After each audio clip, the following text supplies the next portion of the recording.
చూసుకో అక్కడ బయట 23 మనం కలిసి చదువుకుందాం అందరం. లూకాసు వార్త 9:23. మరియు ఆయన అందరితో ఇట్లనెను, ఎవడైనను నన్ను వెంబడింపగోరిన ఎడల తన్ను తాను ఉపేక్షించుకొని ప్రతిదినము తన సిలువను ఎత్తుకొని నన్ను వెంబడింపవలెను. ప్రార్థన చేసుకుందాం. ప్రార్థన.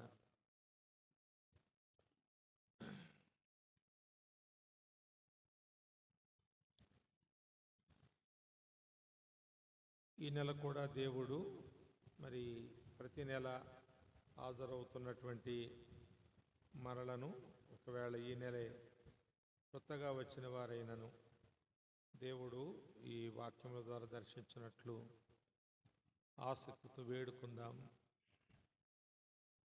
ప్రేమగల తండ్రి, స్తోత్రారుడు అయిన ప్రభువా, మీకు కృతజ్ఞతాస్తులు చెల్లిస్తున్నాం. సేవకులం భూమి మీద మేము తప్ప నీకు దిక్కెవరూ లేరు. నువ్వేది చేయాలన్నా మేమే నీకు కావాలి. మాకే నువ్వు చెప్పాలి, మేమే చేయాలి, లేకపోతే ఆ పని జరగదు. అంత ప్రాధాన్యత ఉన్న నీ సేవకులం ప్రభువా, మేము ధన్యులం, భాగ్యవంతులం. దేవా, పరలోక రాజ్యమును నింపే పనివారముగా ఈ లోకంలో మేము గత కాలము నుండి పనిచేస్తున్నాం. ఈ కాలంలో కూడా రాబో కాలం, మా ఆయుష్కాలం అంతా నీ పని చేస్తాం. ప్రభువా, ఇది మా యొక్క నిర్ణయం, నీకు ఇస్తున్న హామీ కూడా. ప్రభువా, మమ్మల్ని నమ్ముము అని మరొకసారి వేడుకుంటున్నాం.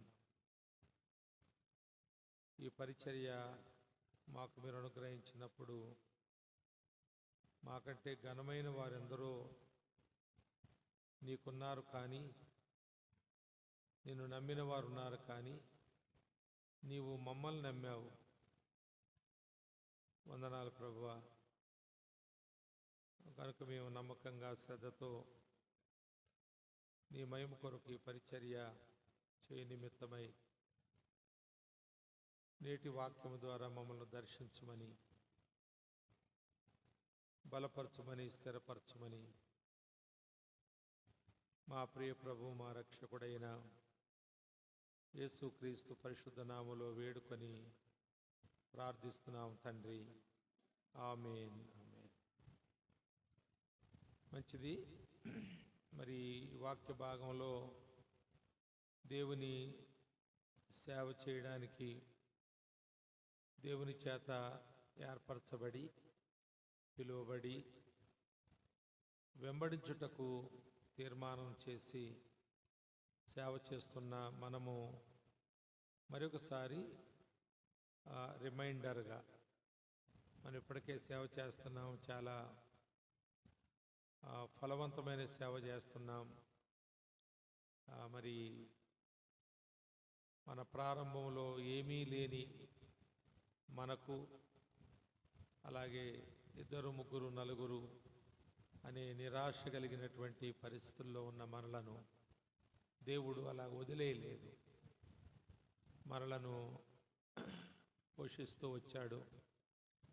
మన మీద చాలా పెట్టుబడి పెట్టాడు ఆయన. అనేక మందిని మనకిచ్చాడు. మరి ఇలాంటి స్థలాల్లో ఇలాంటి మందిరం ఉంటుందని ఇక్కడ ఎవరు ఊహించి ఉండరు. కానీ దేవుడు మరి తన దాసునికి అనుగ్రహించారు. నేను అంటున్నాను, వచ్చేటప్పుడు మీరు ఊరికి చాలా దూరం వచ్చేసారు, కానీ ఇప్పుడు ఊరు మీ దగ్గరికి వస్తుందని చెబుతున్నాను. ఆ ప్లాట్స్ అవి చూసి కనుక వాళ్ళు ప్లాట్స్ చేస్తారని రాజుగారికి తెలియదు, కానీ దేవుడికి తెలుసు. కనుక ముందుగా ఇక్కడ ఒక ఆయన ప్రాంగణం ఏర్పాటు చేసుకుని తన సేవను పెట్టారు. కనుక దేవుడు తాను చేయవలసిన పని మన పక్షంగా ఎన్నడూ అశ్రద్ధ చేయలేదు. మనం కూడా కృతజ్ఞులమై అశ్రద్ధ చేయకుండా ఈ సేవ చేయాలి. అలాంటి దృక్పథం కలిగిన వారికి ఇది చాలా అవసరమైన వాక్యం. ఎవడైనను, ఆ మాట ఎలా ఉందంటే నువ్వెవడమైనా సరే అన్నట్టుంది, వాడెవడైనా అన్నట్టుంది. ఎవడైనను నన్ను వెంబడింప గోరిన ఎడల తను తాను ఉపేక్షించుకొని ప్రతిదినము తన సిలువను ఎత్తుకొని నన్ను వెంబడించాలి. ప్రభువును వెంబడిస్తున్నాము అన్నవారు చాలామంది కనబడుతున్నారు, కానీ ఉపేక్షించుకున్నవారు, సిలువను ఎత్తుకుని వెంబడించేవారు కనబడడం లేదు. తను తాను ఉపేక్షించుకోవడం, అలాగే సిలువను ఎత్తుకోవడం. ఇక్కడ ఎవడైనను అన్నప్పుడు మనలో చాలామంది నేను వేరే వారి కంటే గొప్పవాడినను, పెద్దవాడినను, సీనియర్ పాస్టర్నను, బిషప్నను, లేక బైబిల్ టీచర్నను, ఇంకా డాక్టర్నను, రెవరెండ్నను అనుకుంటూ వాటిని పెట్టుకొని వేరే వారిని వేరు చేసుకుంటున్నారు. నా రూమ్లో ఒక ఏనుగు బొమ్మ ఉండేది, ఇప్పుడు లేదు, కానీ చాలా కాలం క్రితం చాలా కాలం ఉంది అది. దాని మీద ఆ ఏనుగు చాలా పెద్దది, భీకరంగానే దాన్ని పెయింట్ చేశారు. చేసి ఆ క్రింద ఒక మాట రాశారు,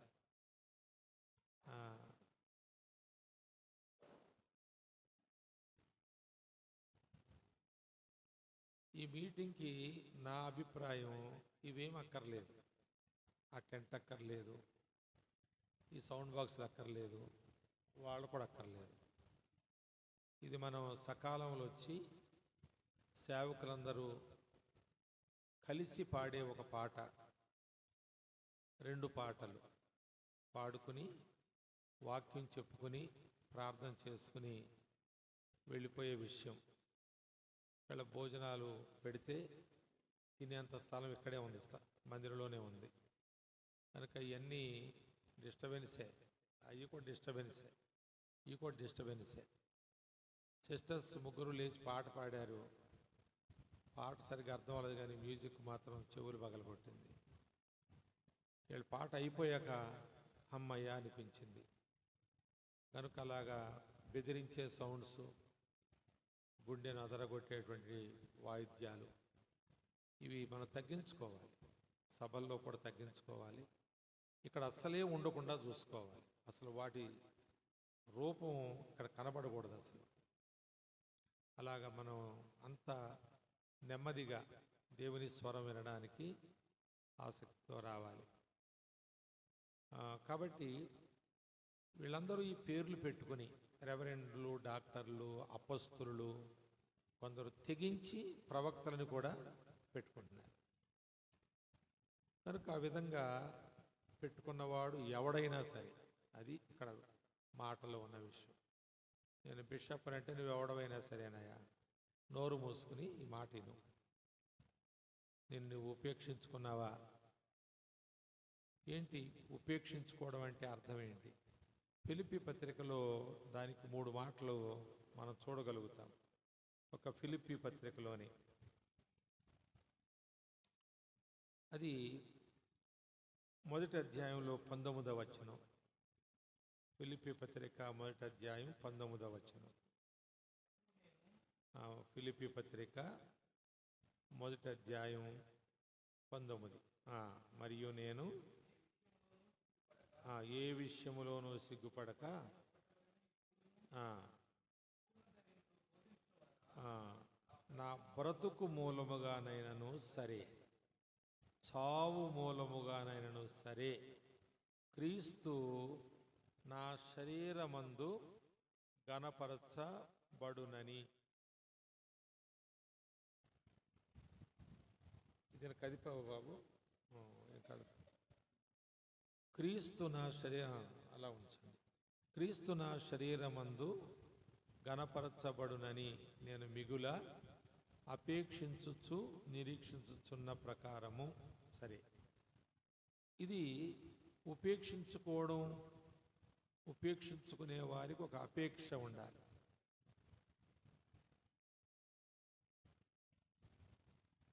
ఆ అపేక్ష 3 రకాలుగా ఈయన చూపిస్తున్నాడు. ఒకటి, క్రీస్తు నా శరీరమందు గణపరచబడు నిమిత్తము అన్నాడు. దీనికి ఒక క్రాస్ రెఫరెన్స్ చూడవచ్చు మనం. గలతీ పత్రికలో 2వ అధ్యాయములో 20వ వచనములో, జీవించువాడను ఇక మీదట నేను కాను అనే ఉపేక్షించుకొనుట అనేది దానికి అర్థం నేను కాను అనేటువంటి మాట. తరువాత రెండవదిగా ఫిలిప్పీ పత్రికలోని 1:21లో ఆ మాట ఉంది. నా మట్టుకైతే బ్రతుకుట క్రీస్తే అనేది తను తాను ఉపేక్షించుకొనుట. నా మట్టుకైతే బ్రతుకుట నేనే కాదు, లేక ఏదో లెగసీ, వేరే వారి వారసత్వం నేను పుణికి పుచ్చుకుని బ్రతకడం లేదు.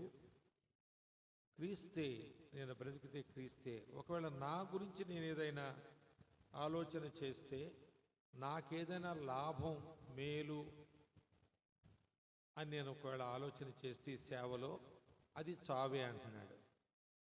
ఏది లాభం అంటే ఆయనకి అది. నా కొరకు ఏదైనా నేను కోరుకుంటే, నేనేం కోరుకుంటున్నాను? చావు కోరుకుంటున్నాను. చావు లాభం అంటున్నాడు. 3వ అధ్యాయంలో కూడా 8వ వచనంలో ఒక మాట అంటాడు, సమస్తమును నష్టముగా ఎంచుకొనుచున్నాను అన్నాడు. సమస్తమును నష్టముగా ఉపేక్షించుకోవడం అంటే అర్థం చెబుతున్నాను. ఇది పౌలు జీవితంలోంచి ఫిలిప్పీలకు రాసిన పత్రికలోనే ఎంత స్పష్టంగా ఉంది. సమస్తమును నష్టముగా అంటే తనకు ఏమేమి ఉన్నాయో, డిగ్రీలు, డేటాలు, ఒకవేళ ఆస్తిపాస్తులు, అంతస్తులు, పేరు ప్రఖ్యాతులు, సభ్యత్వాలు, సన్హెడ్రిన్ సభలో ఆయనకి గొప్ప సభ, అది అందులో ప్రముఖమైన సభ్యుడు. ఆయనకి ఇవ్వబడినటువంటి పట్టా ఏంటంటే, నువ్వెవరు చంపినా కేసు లేదనే పట్టా. ఒక పౌలుకే ఉంది అలాంటి పట్టా. నా తప్ప, ఆయన తప్ప, దీని తప్ప, వైర్ తప్ప. Praise the Lord. Thank you. ఉండండి, ఉండి సర్దుబాటు చేయండి అలాగా అవసరమైనప్పుడు.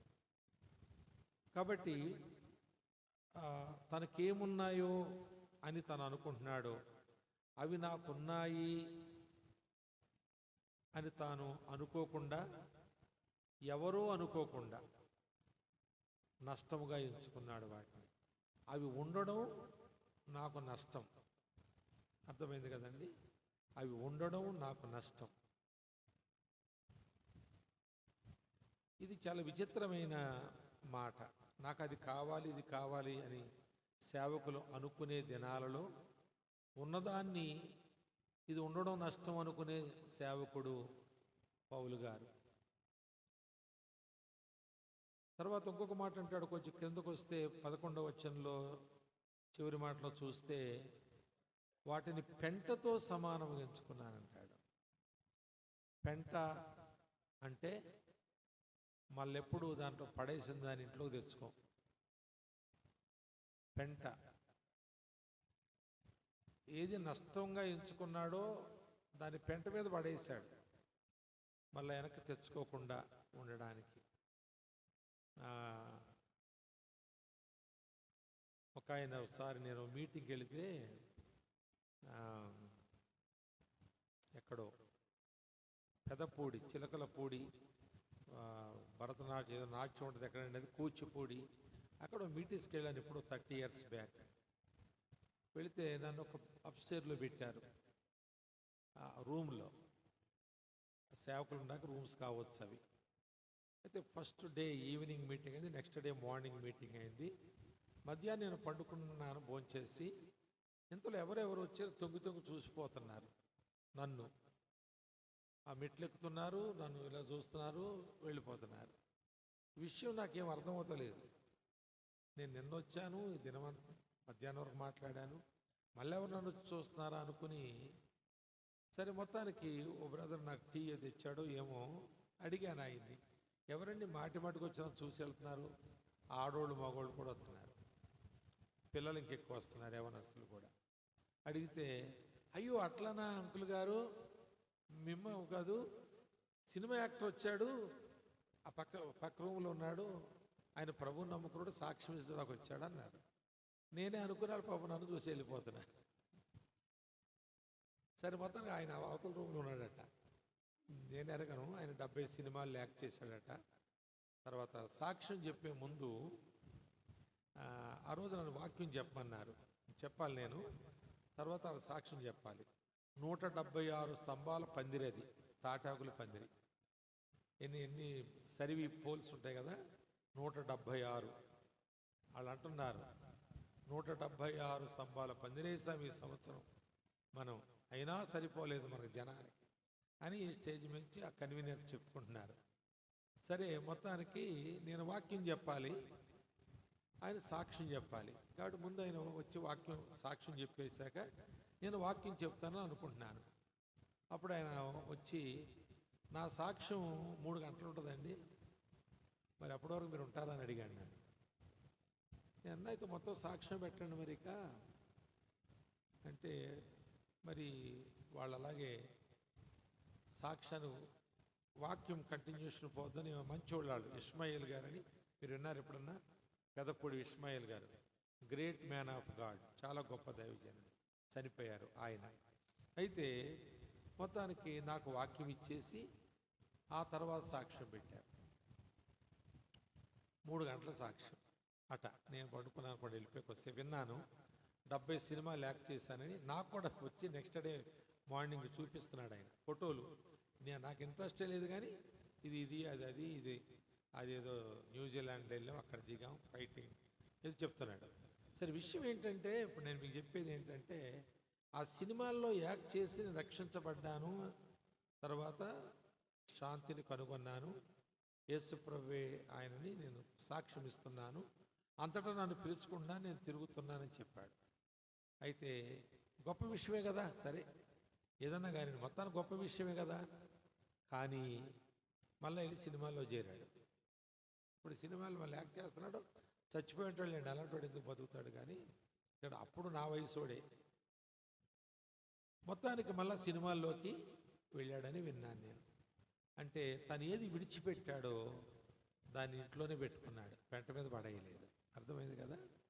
సేవకులు ఎక్కడ మళ్ళా తిరిగి కక్కిన దాన్ని తింటున్నారు అంటే, వాళ్ళు నిజంగా కక్కారు కొన్ని సంవత్సరాలు, ఆ కక్కినది, ఆ వాంతి దాన్ని దాచిపెట్టుకున్నారు పెట్టులో, ఇంట్లో, వారి మనస్సులో. అది పోలేదు, అది పెంట మీద వేయబడలేదు. అందుకే మళ్ళీ సినిమాల్లోకి వెళ్ళాడు. ఆ రోజు ఆయన సాక్షి చెప్తే నాకు సంతోషమే. సరే ముందు వాక్యం తర్వాత సాక్ష్యం అంటే కొంచెం ఆక్షేపణే, పోన్లే ఏదో ఒకటి చెప్పని అని నేను అనుకున్నాను. ఏదో నా వంతు తీర్చుకున్నట్టుగా అయిపోయింది. కానీ అంతా సేపు 3 గంటలు సాక్ష్యం చెప్తానన్నాడు, ఎంతసేపు చెప్పాడు. కానీ మరి మళ్ళా సినిమాల్లోకి వెళ్ళిపోయాడు. కనుక మన జీవితాల్లో కూడా చాలాసార్లు మనం దేన్ని విడిచిపెడుతున్నామో దాన్ని మళ్ళీ ఆశిస్తున్నామేమో, దాన్ని మరలా చేపట్టడానికి ఆతృత పడుతున్నామేమో, అలాగే చేపట్టి ఉన్నామేమో.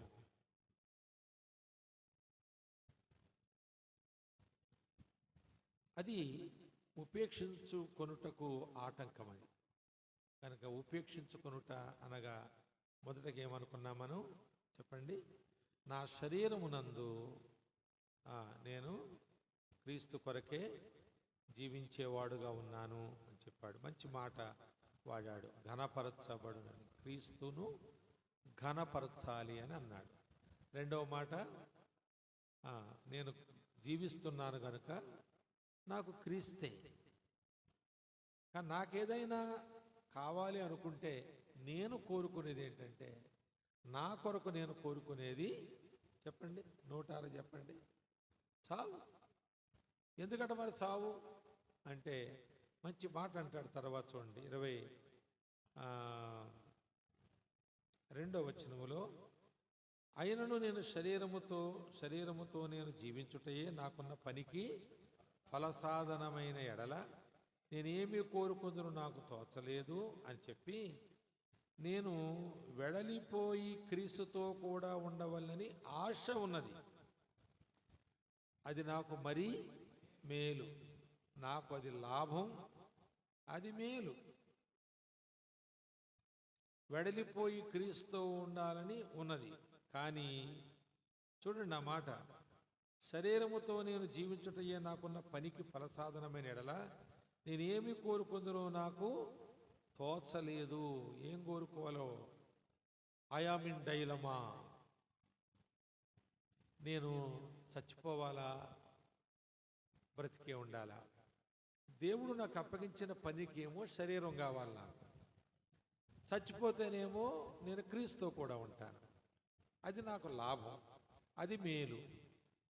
ఆయనకు అప్పగించిన పని ఏమో ఇంక అవ్వలేదు, ఆ పని చేయడానికి శరీరంలో నేను ఉండవలసి ఉంది. ఇప్పుడు రెండింటికి ఇరుకున పడి ఉన్నాను. అన్నమాట ఎంత బాగా వాడాడో చూడండి అక్కడ.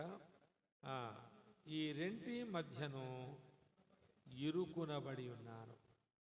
దేవుని సేవకుడు ఈ ఇరుకులో ఉండి సేవ చేయాలి, ఈ ఇరుకులో ఉండాలి.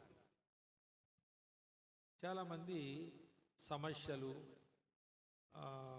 మరి సంఘములో, వెలుపల, సమాజంలో, మతాలు, ఛాందస్సుల వల్ల వచ్చేటువంటి శోధనలు, వీటన్నిటి గురించి ఏదో ఇరుకులో ఉన్నట్లుగా ఫీల్ అవుతుంటారు. నేను ఇక్కడ మీకు ఒక మంచి మాట చెప్పనా, జ్ఞాపకం పెట్టుకోండి. అసలు ఎవరు మనం సువార్త చెబుతాము, ఫలానా దగ్గరికి వెళ్ళి ప్రభు సువార్త చెప్పన్నాడు, బోర పట్టుకెళ్ళాం, 10 మంది వెళ్ళాం, సువార్త చెప్తున్నాం, అక్కడ ఎవరో మనల్ని ఆపేసి వెనక పంపించేశారు. ఇప్పుడు రిస్క్లో ఉన్నది మనం కాదు, దేవుడు. ఆ రిస్క్ దేవుడిది, మంద కాదని.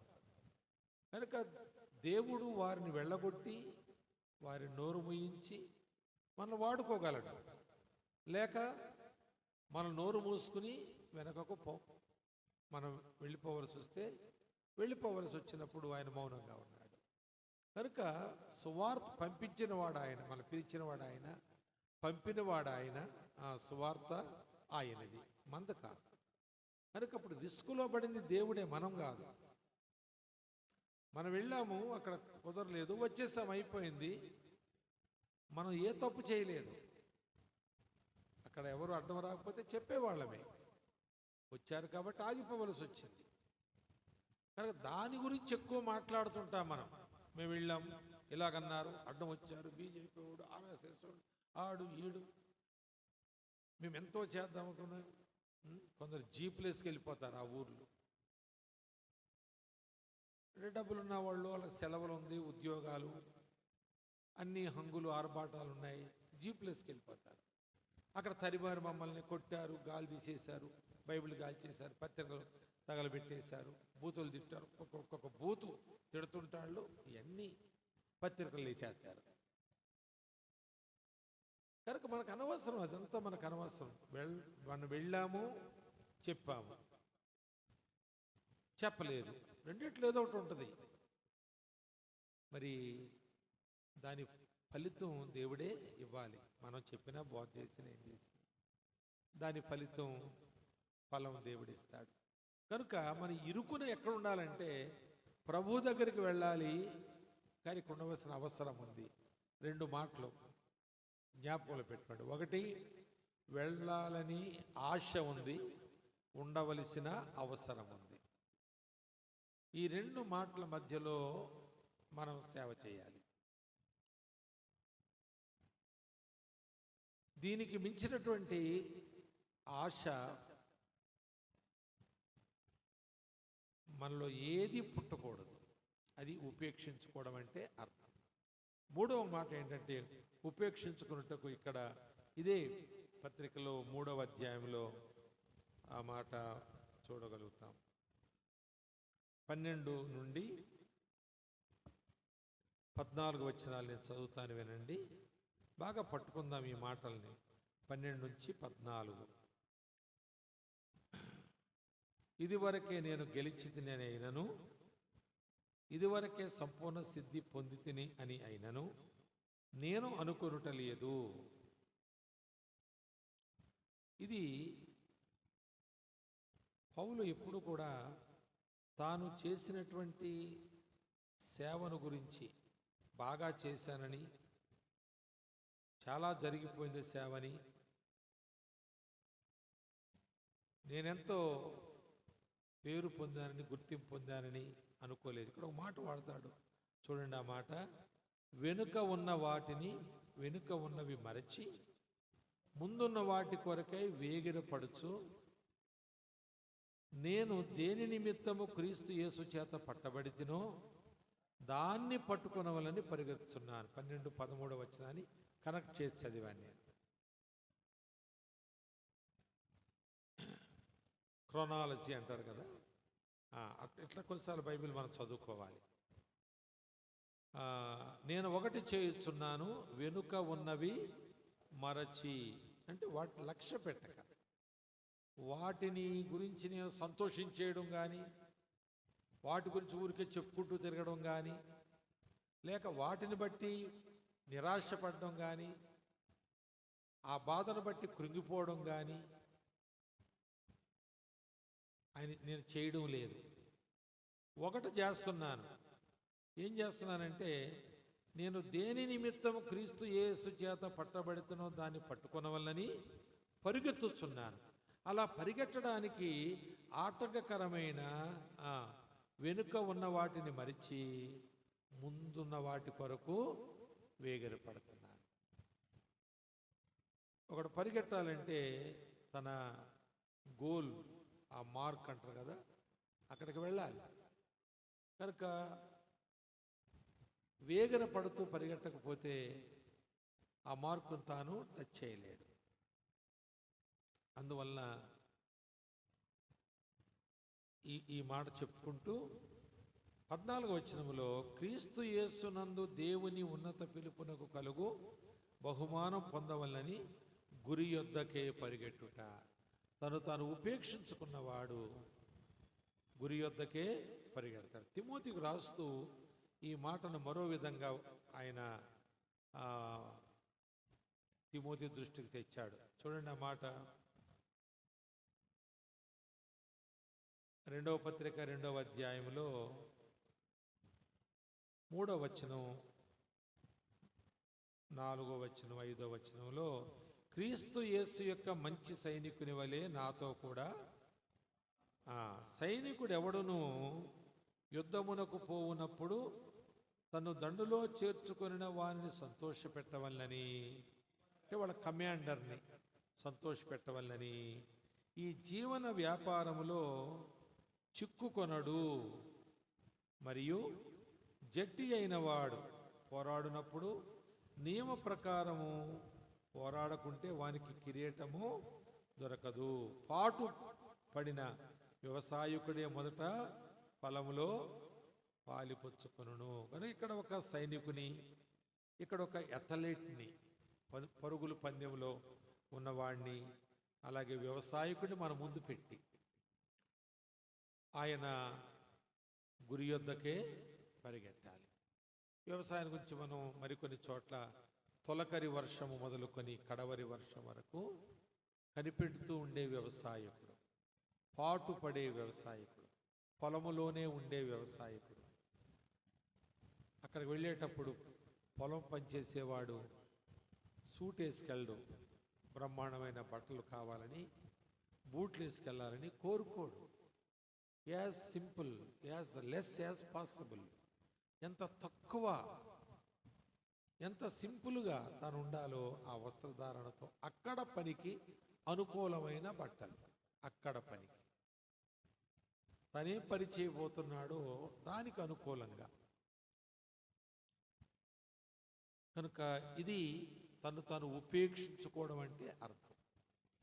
తరువాత మాట, సిలువను ఎత్తుకోవాలి. సిలువను ఎత్తుకోవాలి. ఎప్పుడెప్పుడు ఎత్తుకోవాలి చెప్పండి ఎవరైనా? సిలువను ఎప్పుడెప్పుడు ఎత్తుకొనవలెను?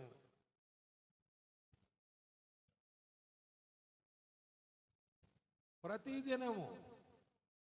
నీ పనేదే. మనకు సెలవులు ఉండవు, వీకెండ్లు ఉండవు, హాలిడేస్ లేక హాబీలు లేక విహారయాత్రలు, పిక్నిక్లు, విజ్ఞానయాత్రలు ఇలాంటివి మనకు ఉండవు. మనము అవన్నీ చేస్తే మనం నష్టపరిచేది దేవుని పనిని. మనము సంతోషించడానికి, తృప్తి చెందడానికి, మనం మన పిల్లలు కూడా ఆనందించడానికి దేవుని డబ్బు ఖర్చు పెట్టి ఎక్కడో విలాసవంతమైన ప్రదేశాలకు వెళ్ళి 3-4 రోజులు లోకస్తులు ఏ విధంగా ఆలోచిస్తారో, ఆశిస్తారో అలాంటి ఆనందాన్ని అనుభవించి మనం తిరిగి రావచ్చు. దేవుడు మనల్ని ఏమి కాళ్ళు ఎర్రగొట్టేయడు, లేక ఏదో జబ్బు పంపించి మంచాన్ని పట్టించడు. ఆయనకి దిక్కెవరండి మనం లేకపోతే? నువ్వు లేకపోతే. నువ్వు అలా చేసినా దీర్ఘశాంతమైనది, ఇలా చేసినా దీర్ఘశాంతం. ఆయనకి ఇప్పటికే సేవకులు తక్కువ. నీ కాళ్ళు ఎర్రగొడితే ఓ సేవకుడు ఇంకా తగ్గిపోతాడు. ఉన్నవాడికి ఏదో కాలు కట్లేసి వాడుకుంటున్నాడు ఆయన. ఎరగొట్టాలి కానీ కట్లేసి వాడుకుంటున్నాడు ఆయన. ఆయనకి సేవకులు కావాలి, వీళ్ళు సరిపోతా లేదు. అందుకే కోతకు పనివారు కావాలని మీరు ప్రార్థన చేయండి అంటాడు. పంటలు పండిపోయినాయి, తెల్లబారిపోతున్నాయి, కోత కోసేవారు కావాలి, ప్రార్థన చేయండి. పనివారు కావాలి, ప్రార్థన చేయండి. మా ఆత్మీయ నాయకుడైన జయరాజు గారు, ఆయన నేను ఎరగనప్పుడు సిద్దిపేటకు 37 కిలోమీటర్ల దూరంలో హుస్నాబాద్ అనే ఊరు ఆయింది. అక్కడ ఉండేవాడు. సిద్దిపేటలో సేవకులు లేరు, అంటే మరీ లేకపోలేదు.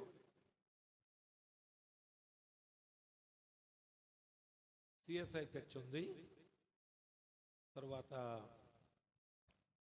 ఒక డినామినేషన్ చెందిన ఒక సేవకుడు ఉన్నాడు.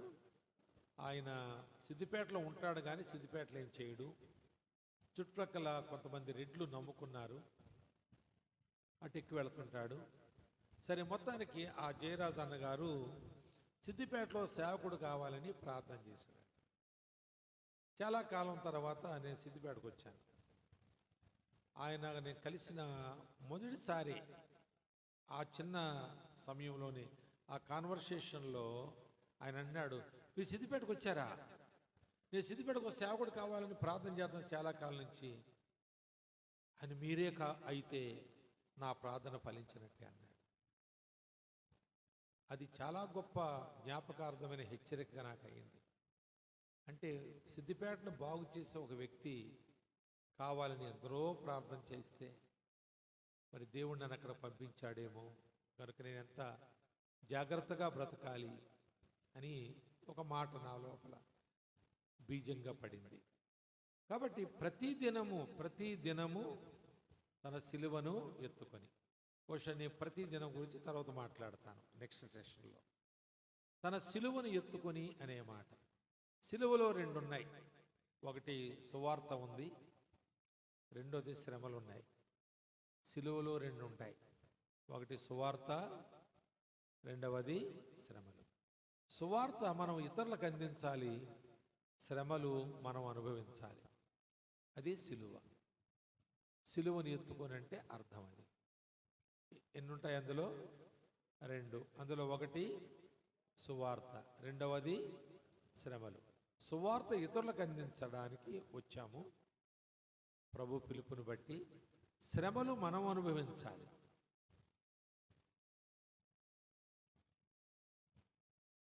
అది మన సిలువ, అది ఎత్తుకోవాలి మనం. ఇక్కడ దాన్ని మరొక సెంటెన్స్లో మనం పెట్టుకోవాలంటే, మనం ప్రతి దినము సువార్త అందించుటకు ఏ శ్రమైనా అనుభవించాలి మనం. అది దాని అర్థం.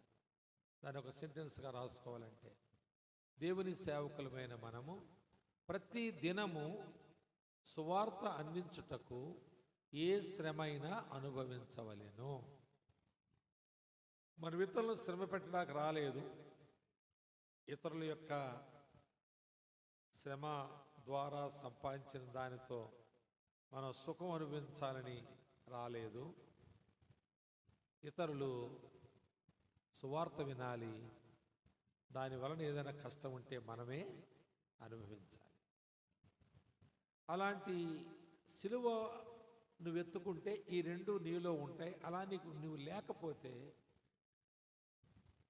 నువ్వు సేవకుడు అని అనిపించుకోవడం అర్హత ఉండకపోవచ్చు. బిషప్ అనిపించుకోవచ్చు.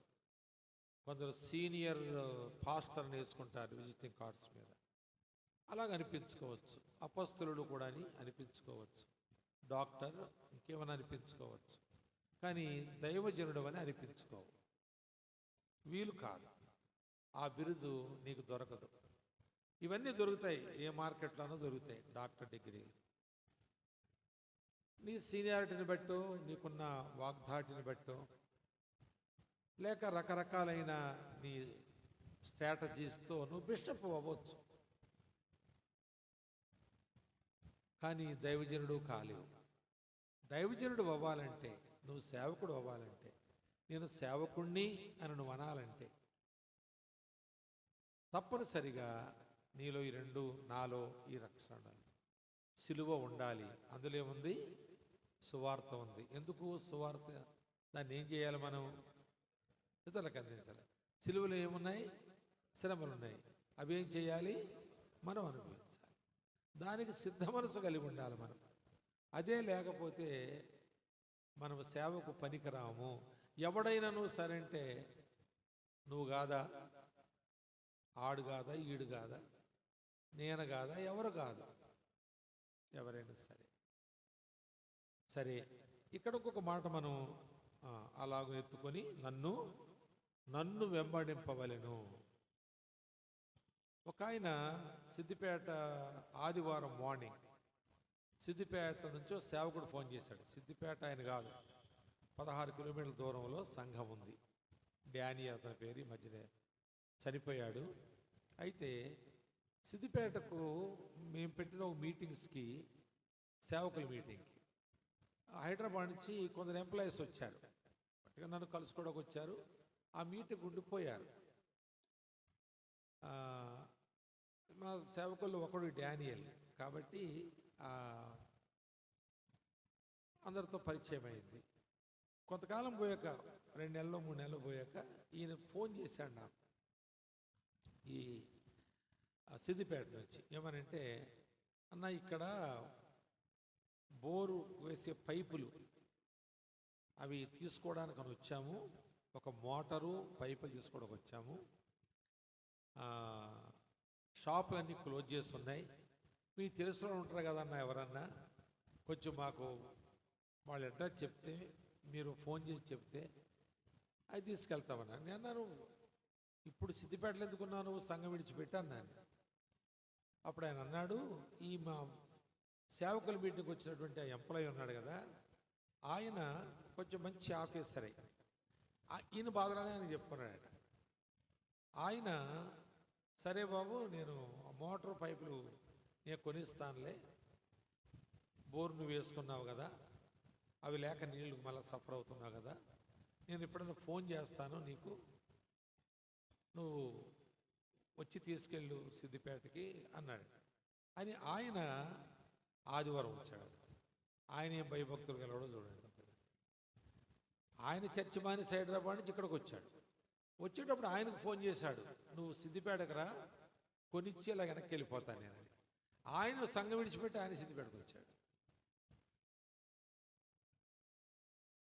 ఇప్పుడు ఆ సేవకుడు ప్రభువుని వెంబడించేవాడేనా? తను తాను ఉపేక్షించుకొని తన సిలువనెత్తుకొని నన్ను వెంబడించాలి అని అన్నప్పుడు మరి ఆ రోజు ఎవరికో అప్పగించి మళ్ళీ ఛాన్స్ దొరకదని, ఇది కొనివ్వడని ఆ ప్రలోభానికి గురయ్యాడు. అలాగే ఇంకెలా ఇంటూ కొన్ని ఉదాహరణలు నేను చెప్పగలను. పెళ్ళిళ్ళకి వెళ్ళి వాళ్ళ బామ్మరిది పెళ్ళికో, మరదల పెళ్ళికో, చెల్లి పెళ్ళికో, అన్న తమ్ముడి పెళ్ళికో వెళ్ళి ఆదివారం రాకుండా ఎందుకు రాలేదంటే రావాలని అనుకున్నాను కానీ రాలేకపోయాను అని నువ్వు చూసుకో అని ఎవరికో సంఘాన్ని అప్పగించేసి అతను ప్రభువుని వెంబడిస్తున్నట్టేనా? నిజంగా నిన్ను పిలిచినటువంటి ఒక ఆఫీసులో నీకు ఉద్యోగాన్ని పిలిస్తే, ఒక ఫ్యాక్టరీలో ఉద్యోగాన్ని పిలిస్తే, నువ్వు 2 రోజులు సెలవు పెట్టి 3 రోజులు గైర్హాజరైతే నీ ఉద్యోగం ఉంటుందా? కానీ నీ సేవ ఉంటుంది. అందుకే అలా ఎన్నిసార్లైనా చేయగలుగుతున్నావు. ఆయన వెంబడించుట అనే విషయంలో, ఆయన ఆరాధించే దినములో నువ్వు పైపులు మోటార్ కొనుక్కోవడానికి వచ్చావంటే ఆయన విడిచిపెట్టి వచ్చినట్లే. అలాంటి ఆలోచనలు మరి ఆయన భక్తిహీనుడయ్యాడు, సేవకుడు కూడా భక్తిహీనుడినే చేశాడు. ఆ ప్రలోభం మనం గురి అవుతున్నామేమో, జాగ్రత్తగా ఉండాలి. ఉపేక్షించుకొనుట అనే మాట గురించి మనం చూసినప్పుడు ఇంకొక వైపుకి వెళదాం. మార్కు సువార్తలో ఒక మాట ఉంది చూడండి. మార్కు సువార్తలో 4వ అధ్యాయంలో ఓ మాట చదువుతాం మనం.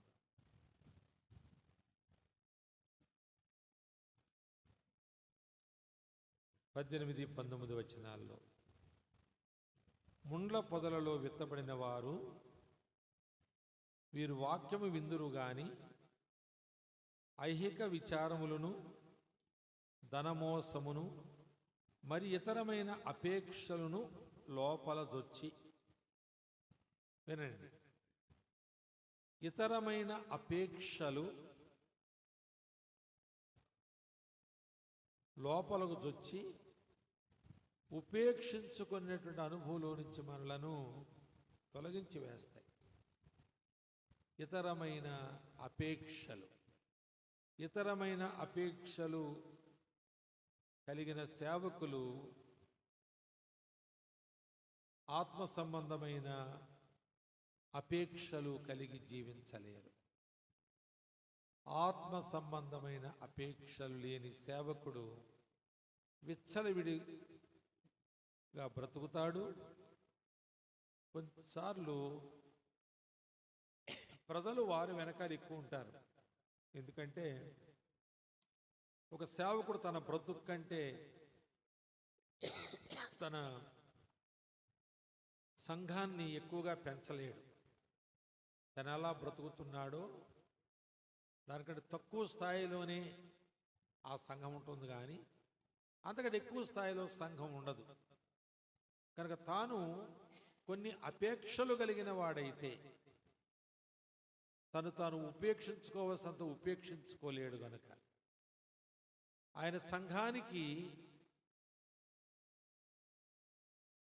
ఉపేక్షించుకోమని, ప్రభువు కొరకు తమను తాము ప్రత్యేకించుకోమని తాను ఖచ్చితమైన బోధ చేయలేడు. ఉదయకాలం మేము ఒక ఇంటికి వెళ్ళాము.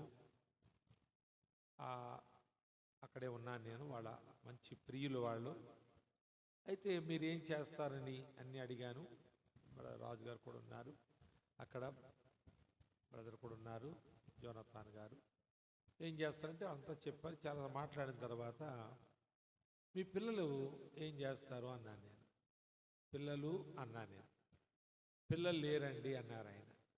అబ్బా, చాలా మంచి పని అయిపోయిందండి. మీరు చేసే పనికి పిల్లలు అడ్డమేనండి, కాబట్టి మీకు పిల్లలు ఉండకపోవడమే దేవుని చిత్తం అని చెప్పాను. ఈ మాట తమను తాము ఉపేక్షించుకోవడానికి పనికి వచ్చే మాట. వారు పిల్లలను అపేక్షిస్తే ఇప్పుడు వారు ఏ పని చేస్తున్నారు ఏమంటే, ఎంత పటిష్టంగా చేస్తున్నారో అంత పటిష్టంగా వాళ్ళు చేయలేరు, ఉపేక్షించుకోలేరు. ఉపేక్షించుకోవాల్సినంతగా ఉపేక్షించుకోలేరు. కనుక ఇది మంచి పని అయిందండి, మీకు పిల్లలు లేకపోవడం శుభం అని చెప్పాను వాళ్ళకి నేను. కానీ సేవకులు ఏమంటున్నారు ఈ దినాల్లో? అయ్యో లేరా, ఏదో పండు తెచ్చుకోమంటారట, ప్రార్థన చేసి ఇస్తారట. నేను ఒక ఇంటికి వెళ్ళాను, వెస్ట్ గోదావరిలో తాడేపల్లిగూడెం దగ్గర. రాజుల ఇంట్లో, రాజుల సూర్యవంశపు రాజులు, స్త్రీలు సూర్యుని చూడరు, వాళ్ళు ఇంట్లోనే ఉంటారు. అయితే వాళ్ళు గర్భవతి అవ్వడం లేదు, పిల్లలు లేని ఒక ఇంట్లో నన్ను పెట్టారు మీటింగ్కి వెళ్ళినప్పుడు. ఆ రాజుగారు ఆవిడ చాలా మంచివాడు, బాగా చూస్తున్నారు నన్ను. అయితే నన్ను పెట్టిన రూమ్లో 3 అరటికాయలు ఉన్నాయి, అరటికాయలు 3, పచ్చి అరటికాయలు 3 ఉన్నాయి. అప్పుడు నేను అరటికాయలు ఉన్నాయేంటి రూమ్లో, మరి కూరకి ఇక్కడ పెట్టి మర్చిపోయారా ఏంటి నాకు అర్థం కాక మిస్ప్లేస్ అయినవని నేను తీసి టేబుల్ మీద పెట్టి, అయ్యో పాస్టర్ గారు, ఆ రాజుగారు వచ్చి ఇది ప్రార్థన అరటికాయలండి అన్నాడు. ప్రార్థన అరటికాయల? ఓసారి ఓ సేవకుడు, నేను నాగర్ కర్నూలులో, నేను వెళ్ళాము, ఉన్నాడు అక్కడ. కొంచెం కొబ్బరి నూనె ఉందండి అన్న సేవకుడు. నేను స్పీకర్లకి వెళ్ళేవాడు, మీరిద్దరు. ఆయన వచ్చాడు హైదరాబాద్ నుంచి, నేను సిద్దిపేట వెళ్ళాను. ఎందుకు కొబ్బరి నూనె అడిగాను. అడిగితే ప్రార్థన నూనె ఉందన్నాడు ఆయన. ఇప్పుడు రాసుకుంటే నా జుట్టు ఎక్కువ పెరిగిపోద్దా ఊడిపోద్దా పాస్టర్ గారు అన్నాను. అదే రాసుకుని దానికే ఉంది కానీ చెప్తున్నాను అన్నాడు. కనుక ఇలా ప్రార్థన అరటికాయ, ప్రార్థన నూనె అంటే ఇది విన్నాము ఇంతకుముందు. ప్రార్థన అరటికాయలు అంటారు. అంటే పాస్టర్ గారి దగ్గర తీసుకెళ్లారో మరి వాళ్ళు ప్రార్థన చేసి ఇచ్చారు. 7 వారాలు, వారానికి ఒక అరటికాయ పచ్చి అయ్యి, ఈ ముగ్గుతూ ఉంటాయో లేక పచ్చి అయి తినాలో కానీ 7 వారాలు వరుసగా అవి తినాలంట. శనివారం శనివారం శనివారం శనివారం తినాలి. అక్కడ ఆయన ప్రార్థన చేస్తాడట, ఈ 7 తిన్నాక ఇవి గర్భవతి అవుతుందట. ఇప్పుడు నేను ఆయనతో చెప్పిన మాటకు, ఆ పాస్టర్ గారు వీళ్ళకి చెప్పిన మాటకు చాలా పెద్ద తేడా ఉంది. అంటే తన్ను తాను ఉపేక్షించుకున్నవాడు దేవుని సంఘానికి ఏది అపేక్షించాలో ఏది అపేక్షించకూడదో చెప్తాడు. కానీ ఆయన ఉపేక్షించుకున్నవాడు కాదు. అంటే 70 లక్షలు రైస్ మిల్లో పెట్టుబడి పెట్టాడు పార్ట్నర్గా ఉండడానికి. ఆయన అరటికాయలు అమ్ముకుని ఆయన రాజులు అయ్యేవాళ్ళు ఎంత కావాలో అంత ఇస్తారు. ఇక పుడితే బ్రహ్మరథం పట్టిస్తారు ఆయన్ని, అంతే కదండి. పిల్లలు పుడితే ఇంకా అలా పుట్టినోళ్ళు ఎంతమంది ఉన్నారు. ఎలా ఈయన అరటికాయలు తినే పుట్టారా కానీ మొత్తానికి పుట్టారు. ఈయన వాళ్ళది నమోదు చేసుకుంటాడు పేరు, నా అరటికాయలు తిని పిల్లలకి అన్నారు. ఏమిమ్మంటే అది ఇస్తారు. ఎన్ని భాగాలు ఇమ్మంటే వాళ్ళకి 10 ఎకరాలు ఉంటే ఎకరం ఇచ్చేస్తారు ఈయనకి. ఏమండి పాస్టర్ గారు ఎవరు అట్లా ఉన్నారు. అలా మభ్య పెట్టేవారు, లాగేవాళ్ళు ఉన్నారు. మరి కట్నం మాట్లాడేట వాళ్ళు 5 lakhs వరకు కట్నం అడుగుతున్నామండి మా అబ్బాయి కంటే, ఈయన ఏం చేశాడు 6 lakhs ఇప్పించాడట.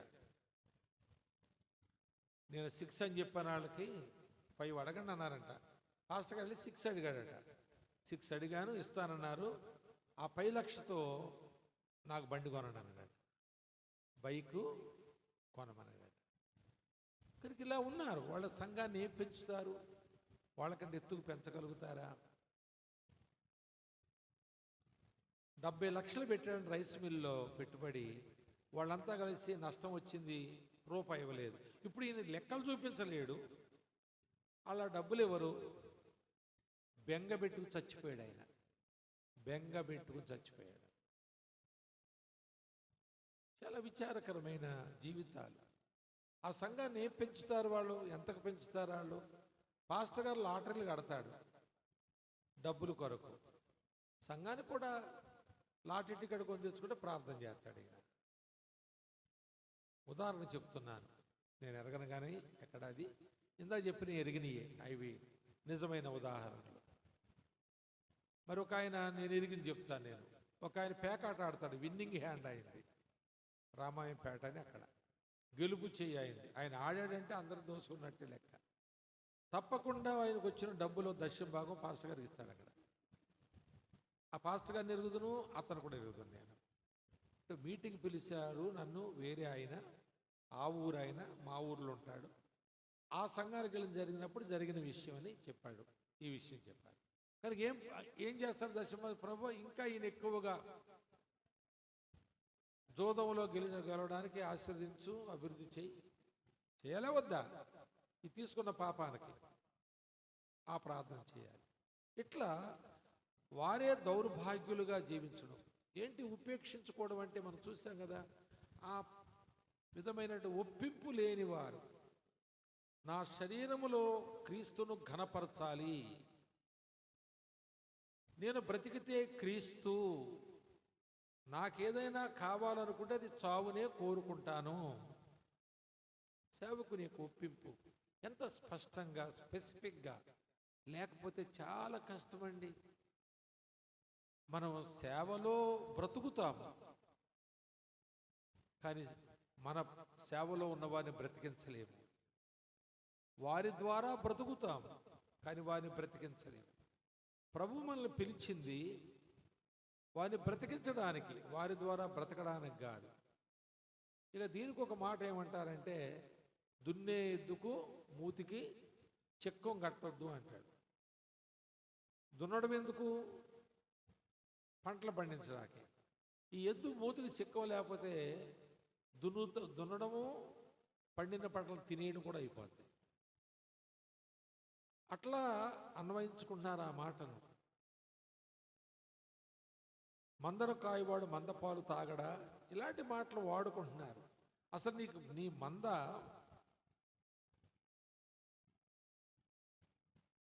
అది ఆత్మ సంబంధంగా ఉందా? అది లేదు. వాళ్ళ దగ్గర నుంచి పాలు తాగే హక్కు నాకుంది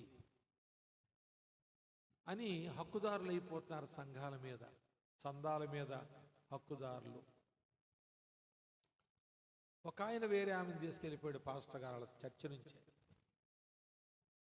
వాళ్ళ ఆయన చూచు వెతికి ఎవరు దొరక్క, ఇద్దరు పిల్లలు తండ్రి అయినా వాళ్ళకు వండి పెట్టలేక అతడు వేరే ఆమెను చేసుకున్నాడు. అతడు వేరే ఆమెను చేసుకున్నాక ఈయన బయటపడ్డాడు. ఎందుకంటే అయిపోయింది కదా అతనికి, ఇక నా జోలికి ఈమె జోలికి రాడనుకున్నాడు. అనుకుని అతడు ఇంతకాలం దాక్కుని ఉన్న ఆ 1-2 సంవత్సరాల్లో ఎక్కడ దాక్కోవడానికి అక్కడ సేవ మొదలెట్టాడట. అక్కడో సంఘం తయారైందంట ఆయనకి. అప్పుడు ఈయన భార్య దగ్గరికి వచ్చి పిలిపించుకుని అర్ధరాత్రి వచ్చాడు, లేక ఎలా వచ్చాడు చెప్పాడట. నేను విడిచిపెట్టేళ్ళంటే పెద్ద అన్యాయం ఏం చేయలేదు, మందిరం కట్టించాను, ఇల్లు కూడా పక్కనే వేశాను, చందా మనకి వారానికి ఎంత వస్తాయని తెలుసు కదా, దశమ భాగాలు నెలకి ఎంత వస్తాయి. మన అబ్బాయి ఇంటర్ ఇప్పుడు సెకండ్ ఇయర్ చదువుతున్నాడు కదా, తన సేవలో దించేసేయి, ఇక వాడు చూసుకుంటాడు, ఇక నేను ఆ చందా జోలికి రాను, ఇంటి జోలికి రాను, మేమిద్దరం అక్కడ సేవ చేసుకుంటామని ఆయన. ఉప్పాడనే ఒక ఊరిలో జరిగిన విషయం చెబుతున్నాను మీకు. ఇవన్నీ కథలు కాదు, కల్పనలు కాదు, నేను ఎదిగిన సంగతులు చెబుతున్నాను. కాబట్టి మనము మన సంఘాన్ని మనకంటే ఎక్కువ మనం పెంచలేము. ఈ ఉపేక్ష అనేది మనలో జరగకపోతే, నేనేం కోరుకుంటాను? చావును కోరుకుంటాను. తర్వాత 3వ మాట చూస్తే, గురి యొద్దకే పరిగెడుతున్నాను, నేను అటు ఇటు చూడడం లేదు, దాన్ని తాకే వరకు నేను పరిగెడుతూనే ఉంటాను.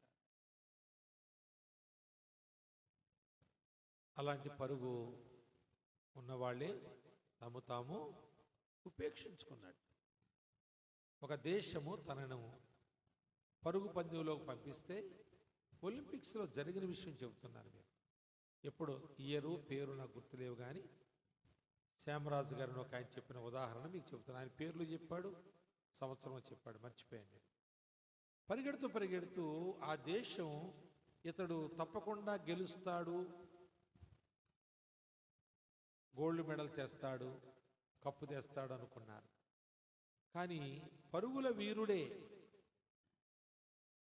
కాలుకు ఉన్న షూ లేస్ ఊడిపోయి కాలు కింద పడి మడతబడి పడిపోతే పొర్లాడుకుంటూ దెబ్బలు తగిలిపోయి లేవలేకపోతూ ఉంటే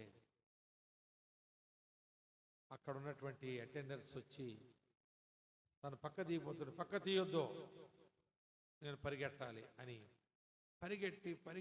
పరిగెడుతున్నాడు. అలాగే రక్తం కాల్చుకుంటూ దెబ్బలు తిని కుంటుకుంటా పరిగెడుతున్నాడు. అప్పుడు ఎవరు దాన్ని తాకారు, అయిపోయింది, చప్పట్లు కొట్టారు, గెలిచాడు, ఆ దేశానికి కప్పు ప్రకటించబడింది. అయినా ఈయన లెక్క చేస్తలేదు. ఈయన చప్పట్లు కొట్టేశారు, ఆయన పట్టుకున్నాడు, చప్పట్లు కొట్టారు, దేశం పండగ చేసుకుంటుంది ఆ నిమిషంలోనే. కానీ ఈయన పరిగెట్టడం ఆపలేదు. అలాగే వెళ్ళి చివరికి ఆ మార్కును అలా ముట్టుకుని అక్కడే పడిపోయాడట. అప్పుడు విలేకరులు అడిగారట, తర్వాత హాస్పిటల్ తీసుకెళ్ళి ఉండొచ్చు ఆయన్ని, ఎందుకు అది గెలిచారు, చప్పట్లు కొట్టారు, అంతా అయిపోయింది కదా, అంతా అయిపోయిన తర్వాత నువ్వు ఎందుకు పరిగెట్టావు అవస్థ పడుతూ, ఎందుకు రక్తాలు కార్చుకుంటూ, అసలు ఇదొక వింత అనిపిస్తుంది మాకు, ఓ పిచ్చి పట్టినట్టుగా పరిగెట్టావు నువ్వు ఏంటి, అది పట్టుకుని ఎంతో సంతోషంగా అలాగందరిని చూసి సంతోషంగా చూసి హఠాత్ పడిపోయాడు. ఆయన సొమ్మసిల్లిపోయాడు. అడిగినప్పుడు అన్నాడట, నా దేశం ఈ పరుగు పందాల్లో నన్ను పంపించడం దాన్ని తాకడానికి, ముందు దాకాను వెనకాల తాకాను, కానీ నా దేశం దాన్ని నేను తాకాలని పంపించింది కాబట్టి నేను తాకానంటే, అది వెనకను ముందు నాకు ప్రైజ్ వచ్చిందో లేదో, కానీ నా దేశం యొక్క ఆశ తీర్చడానికి నేను అవస్థపడ్డానని చెప్పి.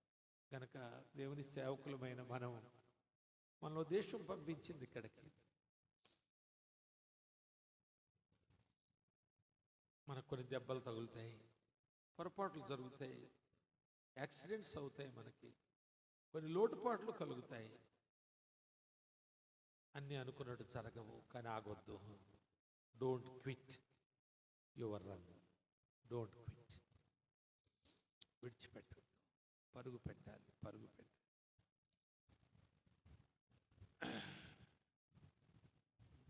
ఆయనకేం ప్రైజ్ రాలేదు, కానీ తన దేశం యొక్క ఉద్దేశాన్ని నెరవేర్చాడు ఆయన. మనం ఏం కోరుకోవద్దు, కానీ మన పంపిన వారి యొక్క ఉద్దేశాన్ని నెరవేర్చడమే మనం చేయవలసిన పని. ఈ వాక్యం ద్వారా ప్రభు మనం దర్శించాలని ఆశిస్తున్నాను. కనుక మన యొక్క అపేక్షలు అనగా మనం ఉపేక్షించుకోవడానికి అడ్డం వచ్చే అపేక్షలు మనకు ఉండకూడదు. మరి ఏమి అపేక్షలు మనకు ఉండాలో నేను కొన్ని చెప్తాను మీకు. నేను మొదటిగా పేతురు రాస్తాడు మొదటి పత్రికలో, మీరు కొంచెం ఇంట్రెస్ట్గా లేరా, ఉన్నారా, లేకపోయినా పర్లేదు, మరి కూర్చుంటే ఏదో ఒక మాట దొరుకుతుంది ఎక్కడో చోట. పేతురు చెప్తాడు మొదటి పత్రికలో 2వ అధ్యాయంలో, ప్రభువు దయాళుడని మీరు రుచి చూచి ఎరిగిన ఎడల. దీన్ని మనకు అన్వయించుకుందాం. ప్రభువు దయాళుడని మనం రుచి చూసాం. ఈ సేవా కాలంలో ఆయన మన ప్రార్థనలు విన్నాడు, మన అవసరతలు ఎరిగిన వాడై మనకెప్పుడు ఏది కావాలేనో దాన్ని తీర్చాడు. మనలను, బహుశా మన పిల్లలను కూడా ఆయన విడిచిపెట్టలేదు. వారిని అభివృద్ధి చేశాడు, వారిని ఆత్మీయులుగా చేశాడు. వారు మన సాక్ష్యం పాడు చేయకుండా వారిని సంఘములో మంచి మాదిరిగా ఉంచాడు. ఇవన్నీ మనం చేస్తున్న ప్రార్థనలు, దేవుడు మనకు చేస్తున్న ఉపకారాలు. మన పిల్లలకు సాధారణంగా తిమోతెను, ఏజ్కేలను, ఐజేయాను, లేక జెర్మియాను, ఇలాంటి పేర్లు, ఆడపిల్లైతే రూత్ అనో, ఎస్తేరనో, ఇలాంటివి మనం పెట్టుకుంటుంటాం. మన పిల్లలు అలా ఉండాలని, అలా ఉండేలాగా మనం పెంచుకుని ఆ విధంగా వారిని సంఘానికి మాదిరిగా ఉంచుకున్నాం. ఇవన్నీ బాగా జరుగుతూ ఉన్నాయి. వీటన్నిటిని బట్టి మనము దేవుని స్తుతిస్తూ మనం సేవలో సాగిపోతున్నాం. అయితే చాలామంది మనలో దేవుని వాక్యమును అపేక్షించుట అనే దాంట్లో అశ్రద్ధగా ఉన్నారు. అది పేతురు రాస్తున్నాడు. ఒక చంటి బిడ్డ, నూతనముగా జన్మించిన శిశువు తాను పాలను అపేక్షించినట్లుగా దేవుని వాక్యమును దేవుని సేవకులమైన మనము అపేక్షించాలి. చాలాసార్లు మనం ఈ మాటను విశ్వాసులకు చెబుతాం, కానీ మనం దేవుని సేవకులముగా సేవ చేయడానికి ఆధారమైన వాక్యాన్ని అశ్రద్ధ చేస్తున్నాం. మన సేవకు ఆధారం కాకమ్మ కథలు కాదు, మన స్టోరీలు కాదు. Not that we blow our own trumpets. నేను ఇలాగింతకుముందు అలా చేశాను, మనం అక్కడ ప్రార్థన చేస్తే ఎలాగ అయిపోయారు, నేను వెళ్ళేసరికి దెయ్యం వణిగిపోయింది. ఇలాంటి అన్యాయమైన సాక్ష్యాలు, కబుర్లు చెప్పుకోవద్దు. మనం నువ్వు వెళితే వణిగిపోయిందా దెయ్యం? నీ కూడా ప్రభు ఉన్నాడేమో, ఒకవేళ నీ కూడా ఉన్న ప్రభువును చూసి వణికిందేమో, కానీ నిన్ను చూసే వణికిపోద్దా? చెప్పండి ఇక్కడ ఎవరైనా. నేను ప్రార్థన చేస్తే ఆ జబ్బు పోయింది, నువ్వు చేస్తేనే నువ్వు జబ్బా పో అంటే పోద్దా? ఆ జబ్బును పోగొట్టేవాడుకు నువ్వు ప్రార్థన చేశావు, ఆ పోగొట్టేవాడు వాళ్ళ దయ చూపి ప్రేమతో బాగు చేశాడు, నేను ప్రార్థన చేస్తే పోయింది. ఇలాగ చెప్పుకుంటూ మనం సేవ చేసేస్తున్నాం, కాలం గడిపేస్తున్నాం. కానీ వాక్యాన్ని మన సంఘానికి ఏమిస్తున్నాం? వాక్యం చేత మనం ఎలా పోషిస్తున్నాం? అసలు మనం పోషించబడుతున్నామా? ఈ మధ్యలో ఒక సేవకుడు, ఒక ప్రాంతం వెళ్ళాను నేను, సిద్దిపేటలోనే. ఒక విజిటింగ్కి వెళ్ళి వస్తూ వాళ్ళకి ఆ రోజు బైబిల్ స్టడీ ఉంటుంది, మంగళవారం. అది నాకు తెలుసు, సేవకుడు తెలుసు, ప్లేస్ తెలుసు కాబట్టి సిద్దిపేటలోనే. నేను వచ్చాను కదా, ఇంటికి వెళ్ళిపోవడానికి బైబిల్ స్టడీలో కొంత వాక్యం విని పోదాము. కానీ మరి నేను వెళితేనేమో ఏదో ఇక మంగళూరు చూస్తే దున్నపోతు కాలు గుడినట్టుగా అన్న వచ్చారు మనకు వాక్యం చెప్తారంటారు. నా దగ్గర ఏమున్నా, నేను అసలు బైబిలే పట్టుకెళ్ళలేదు, నాకు కూడా బైబిల్ కూడా లేదు. అని ఏం చేశానంటే, అప్పటికి దేవుని దేవాలయం పాటలు పాడి వాక్యం చదివి ప్రార్థన చేస్తున్నట్టున్నాడు. సేవకుడే ప్రార్థన చేస్తున్నాడు, ప్రభు చదివిన వాక్యం దీవించు, మాతో మాట్లాడిన అమ్మ బతికానని చెప్పి ఆ ప్రక్కన ఆయన రూమ్ ఉంటే కనబడకుండా వరండాలో కూర్చున్నాను. చివరిక్కరిస్తూ వింటున్నాను కొన్ని మాటలు. బాగా నేను చెప్పుకొచ్చాడు కొన్ని సంగతులు. అయితే పరలోకములో కూడా దుఃఖం ఉంటుంది అన్నాడు. పరలోకంలో కూడా ఏడుపులు ఉంటాయి తెలుసా మీకు? తీయండి రెఫరెన్స్ అన్నాడు. వాళ్ళు తీశారు. అదేంటంటే ప్రకటన 21:3, ఆయన వారి బాష్ప బిందువులను, బాష్ప బిందువులు అంటే ఏంటి? కన్నీరు. కన్నీరు ఎందుకు వస్తుంది మనకి? ఏడుస్తేనే వస్తుంది. కాబట్టి అక్కడ ఏడుపు ఉంటుంది. ఏంటో తెలుసా ఏడుపు? నువ్వు ఇక్కడ ఆస్తి దాచుకుని దేవునికి ఇవ్వక బిగబట్టి ఇక్కడ వదులుకున్నావు. ఇది మహావేండ్రముతో లయమైపోద్ది, భూమి దాని కృత్యములన్నీ కాలిపోతాయి, అయ్యో అని ఏడుస్తావు. అందుకే వాక్యంలో ఏముందంటే, లోతు భార్యను జ్ఞాపకం చేసుకోండి అని. లోతు భార్య ఏం చేసింది? వెనక్కి తిరిగి చూసింది. ఆ ఉన్నాయన్నీ వదులుకోలేక ఏమైపోయింది? అది ఆ కాలం. ఈ కాలం ఏంటంటే ఇలాగండి ఆయన బోధ. ఇంక వినగలరా మీరు? తర్వాత కూడా చెప్తే అసలు ఆ 3వ వచనంలోనే అక్కడ ఏడుపును దుఃఖమును ఉండవు అని ఆ 3వ వచనంలోనే ఉంది. ఆ 1 వచనంలోనే ఉన్నాయి భాష బిందువులు, ఈ దుఃఖము ఏడుపు అనేవి. మరి చదివాడ వాక్యం ఆయనకు అనుకూలంగా మలుచుకుని, మీరు ప్రభువుకి ఇవ్వకుండా వదిలేసింది కాలిపోద్ది, అయ్యో ప్రభువుకు నిత్యాము కాదే అని ఏడుస్తారంట. ఈ బంగారం మెడలో వేసి తిరిగాం, అది కాలిపోయింది. ఉంది కదా మీ బంగారు తుప్పుబట్టును, అది మిమ్మల్ని కాల్చివేయను ఉన్నాయి కదా, వాక్యాలు ఉన్నాయి కదా మనకి. ఇలాంటివన్నీ పోగు చేసుకుని వాళ్ళని బెదిరించి అక్కడ మీకు ఎప్పటికీ ఏడిపే, పరలోకంలో సంతోషం ఉండదు. మరి ఆయన భాష మీద తుడుచుదని ఉంది కదా, మరి ఆ మాట కూడా చెప్తలేదు ఆయన. ఎప్పటికీ ఆడవడమే, ఏడుపును పండ్లు కొరుకుట అన్నట్టు. అంటే ఆడు పాతాళంలో ఏడిచేవాళ్ళు అలాగే ఏడిస్తే ఇక్కడ పరలోకంలో ఏడిచేవాడు కూడా ఉంటారని చెబుతున్నాడు. ఎంత భయంకరమైనటువంటి బోధ చేస్తారు. గతంలో కూడా చెప్పాను కదా, సౌలు దావీదును తరుగుతున్నప్పుడు ఆయన రథాల మీద తరుగుతున్నాడు. పాపం దావీదు కాలినడకన పోతున్నాడని దేవుడు అప్పటికప్పుడు దావీదుకు జీపు ఇచ్చాడు.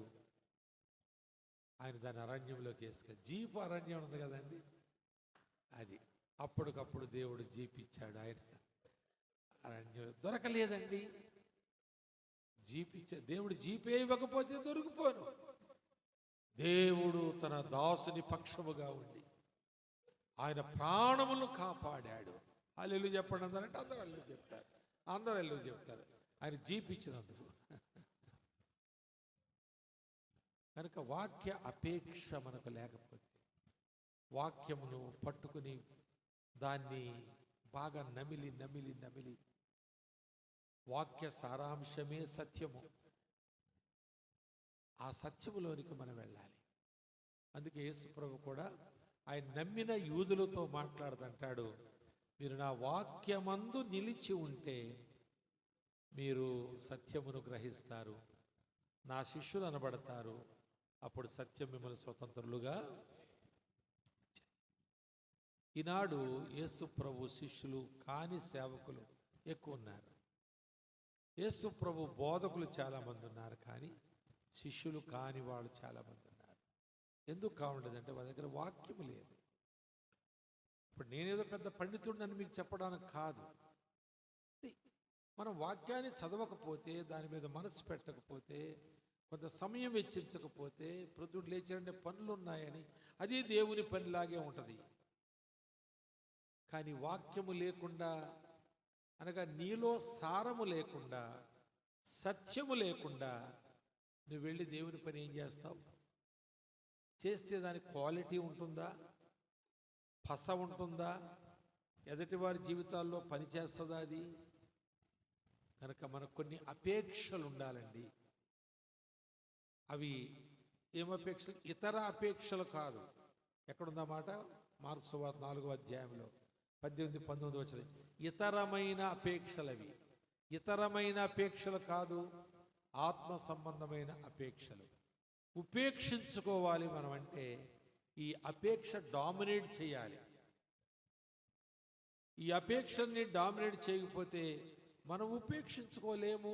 ఉపేక్షించుకున్న దానిని ఆ సినిమా యాక్టర్ లాగా పెంట మీద పడవేయము, దాని ఇంట్లోనే ఉంచుకుంటాం. రెండవ మాట మనం చూస్తే, ఈ పౌలు గారు రోమాపత్రికలో 15వ అధ్యాయంలో 23వ వచనములో 15:23లో ఆ మాట చూస్తాం మనం. చూడండి, చదవండి ఎవరైనా.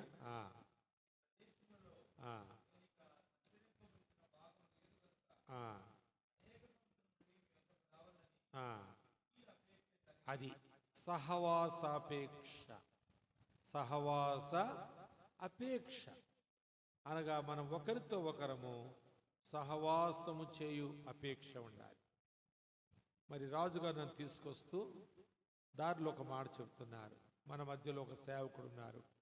ఆయన పేరు చెప్పి ఆయన అంటారు, ఆయన ఎప్పటికీ సేవకులందరినీ సమకూర్చాలని, ఖర్చైనా కష్టమైనా రండి, వినండి, తినండి అని ఆహ్వానిస్తుంటాడు. ఇలాంటి ఏర్పాటు చేస్తుంటారు. అపేక్ష, సహవాస అపేక్ష. మొదటి అధ్యాయంలో కూడా ఒక మాట ఉంటుంది చూడండి, రోమాపత్రికలోనే 1వ అధ్యాయంలో 12వ వచనములో, ఆత్మ సంబంధమైన కృపావరం ఏదైనానో మీకు ఇచ్చుటకు మిమ్మల్ని చూడవలనని మిగుల అపేక్షించుచున్నాను.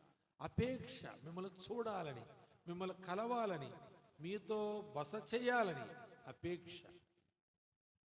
కనుక దేవుని సేవకులమైన మనము ఎఫెసీ 4:1 ఉన్నట్లుగా సమాధానమనే బంధాన్ని కాపాడుకుంటూ ఉండాలి.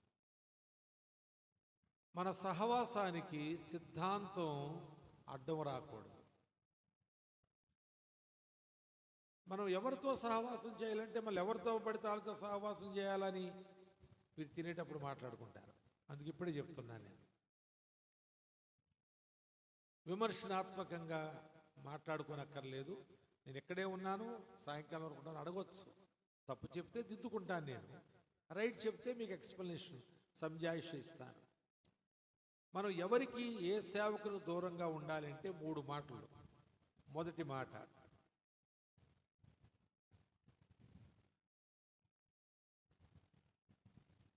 ఇలా చెప్తాను, మీరు రాసుకోవడానికి బాగుంటుంది. నిర్దోషులైన సేవకులతో మనం సహవాసం చేయాలి. అనగా తన జీవితంలో దోషములు లేకుండా బ్రతికేవాడై ఉండాలి. దోషము ఈ దోషం అనే దానికి నోవాహుని మీకు రిఫరెన్స్ ఇస్తాను. 9:1 6:9 ఆది కాండంలో 6:9 మీకు రిఫరెన్స్ ఇస్తాను. నోవాహు నీతిమంతుడును నిందారహితుడును దేవునితో నడిచినవాడు. 3 మాటలు. తనలో తాను నీతిగా బ్రతికాడు. సమాజములో ఎవ్వరి నింద లేకుండా బ్రతికాడు. దేవుని దృష్టిలో ఆయన అడుగులో అడుగు వేస్తూ నడిచాడు. చాలా కష్టం అడుగులు అడుగు వేయడం. ఎందుకంటే నువ్వు ఓడను చేయి, ఓడ నీటి ముందు చేయి, లేక ఆ ఎడారిలో చేయి. నేను నీళ్లు పంపిస్తాను, పైనుంచి వస్తాయి. నమ్మదగిన మాటేనా ఇది? నీళ్లు పైనుంచి రావడం అనేది ప్రపంచానికి తెలియని విషయం. అది కింద నుంచే వచ్చాయి. అప్పుడు ఆవిరి పంటలు పండించుకునేవారు. ఇవన్నీ నమ్ముట అనేది ఆయన అడుగులో అడుగు వేయడమే. ప్రభువు చెప్పాడు, నేను చేస్తున్నానంతే. ఏమో నాకు తెలియదు, ప్రభు చెప్పాడు, నేను చేస్తున్నాను. నాకు తెలియదు అదంతా. అది అడుగులో అడుగు వేయడం. కనుక తనలో తాను నీతిమంతుడు, తాను మనసాక్షిలో ఏ నేరారోపణ లేకుండా బ్రతుకుతున్నాడు. తర్వాత సమాజంలో ఏ నేరారోపణ లేదు, దేవునిలో కూడా ఏ నేరారోపణ. అది నిర్దోషులైన సేవకులతో మనం ఎంతైనా సహవాసం చేయాలి. సమాధానముగా ఉండుట, స్నేహభావంతో ఉండుట అనేది వేరు, సహవాసము చేయుటనే మాట వేరు.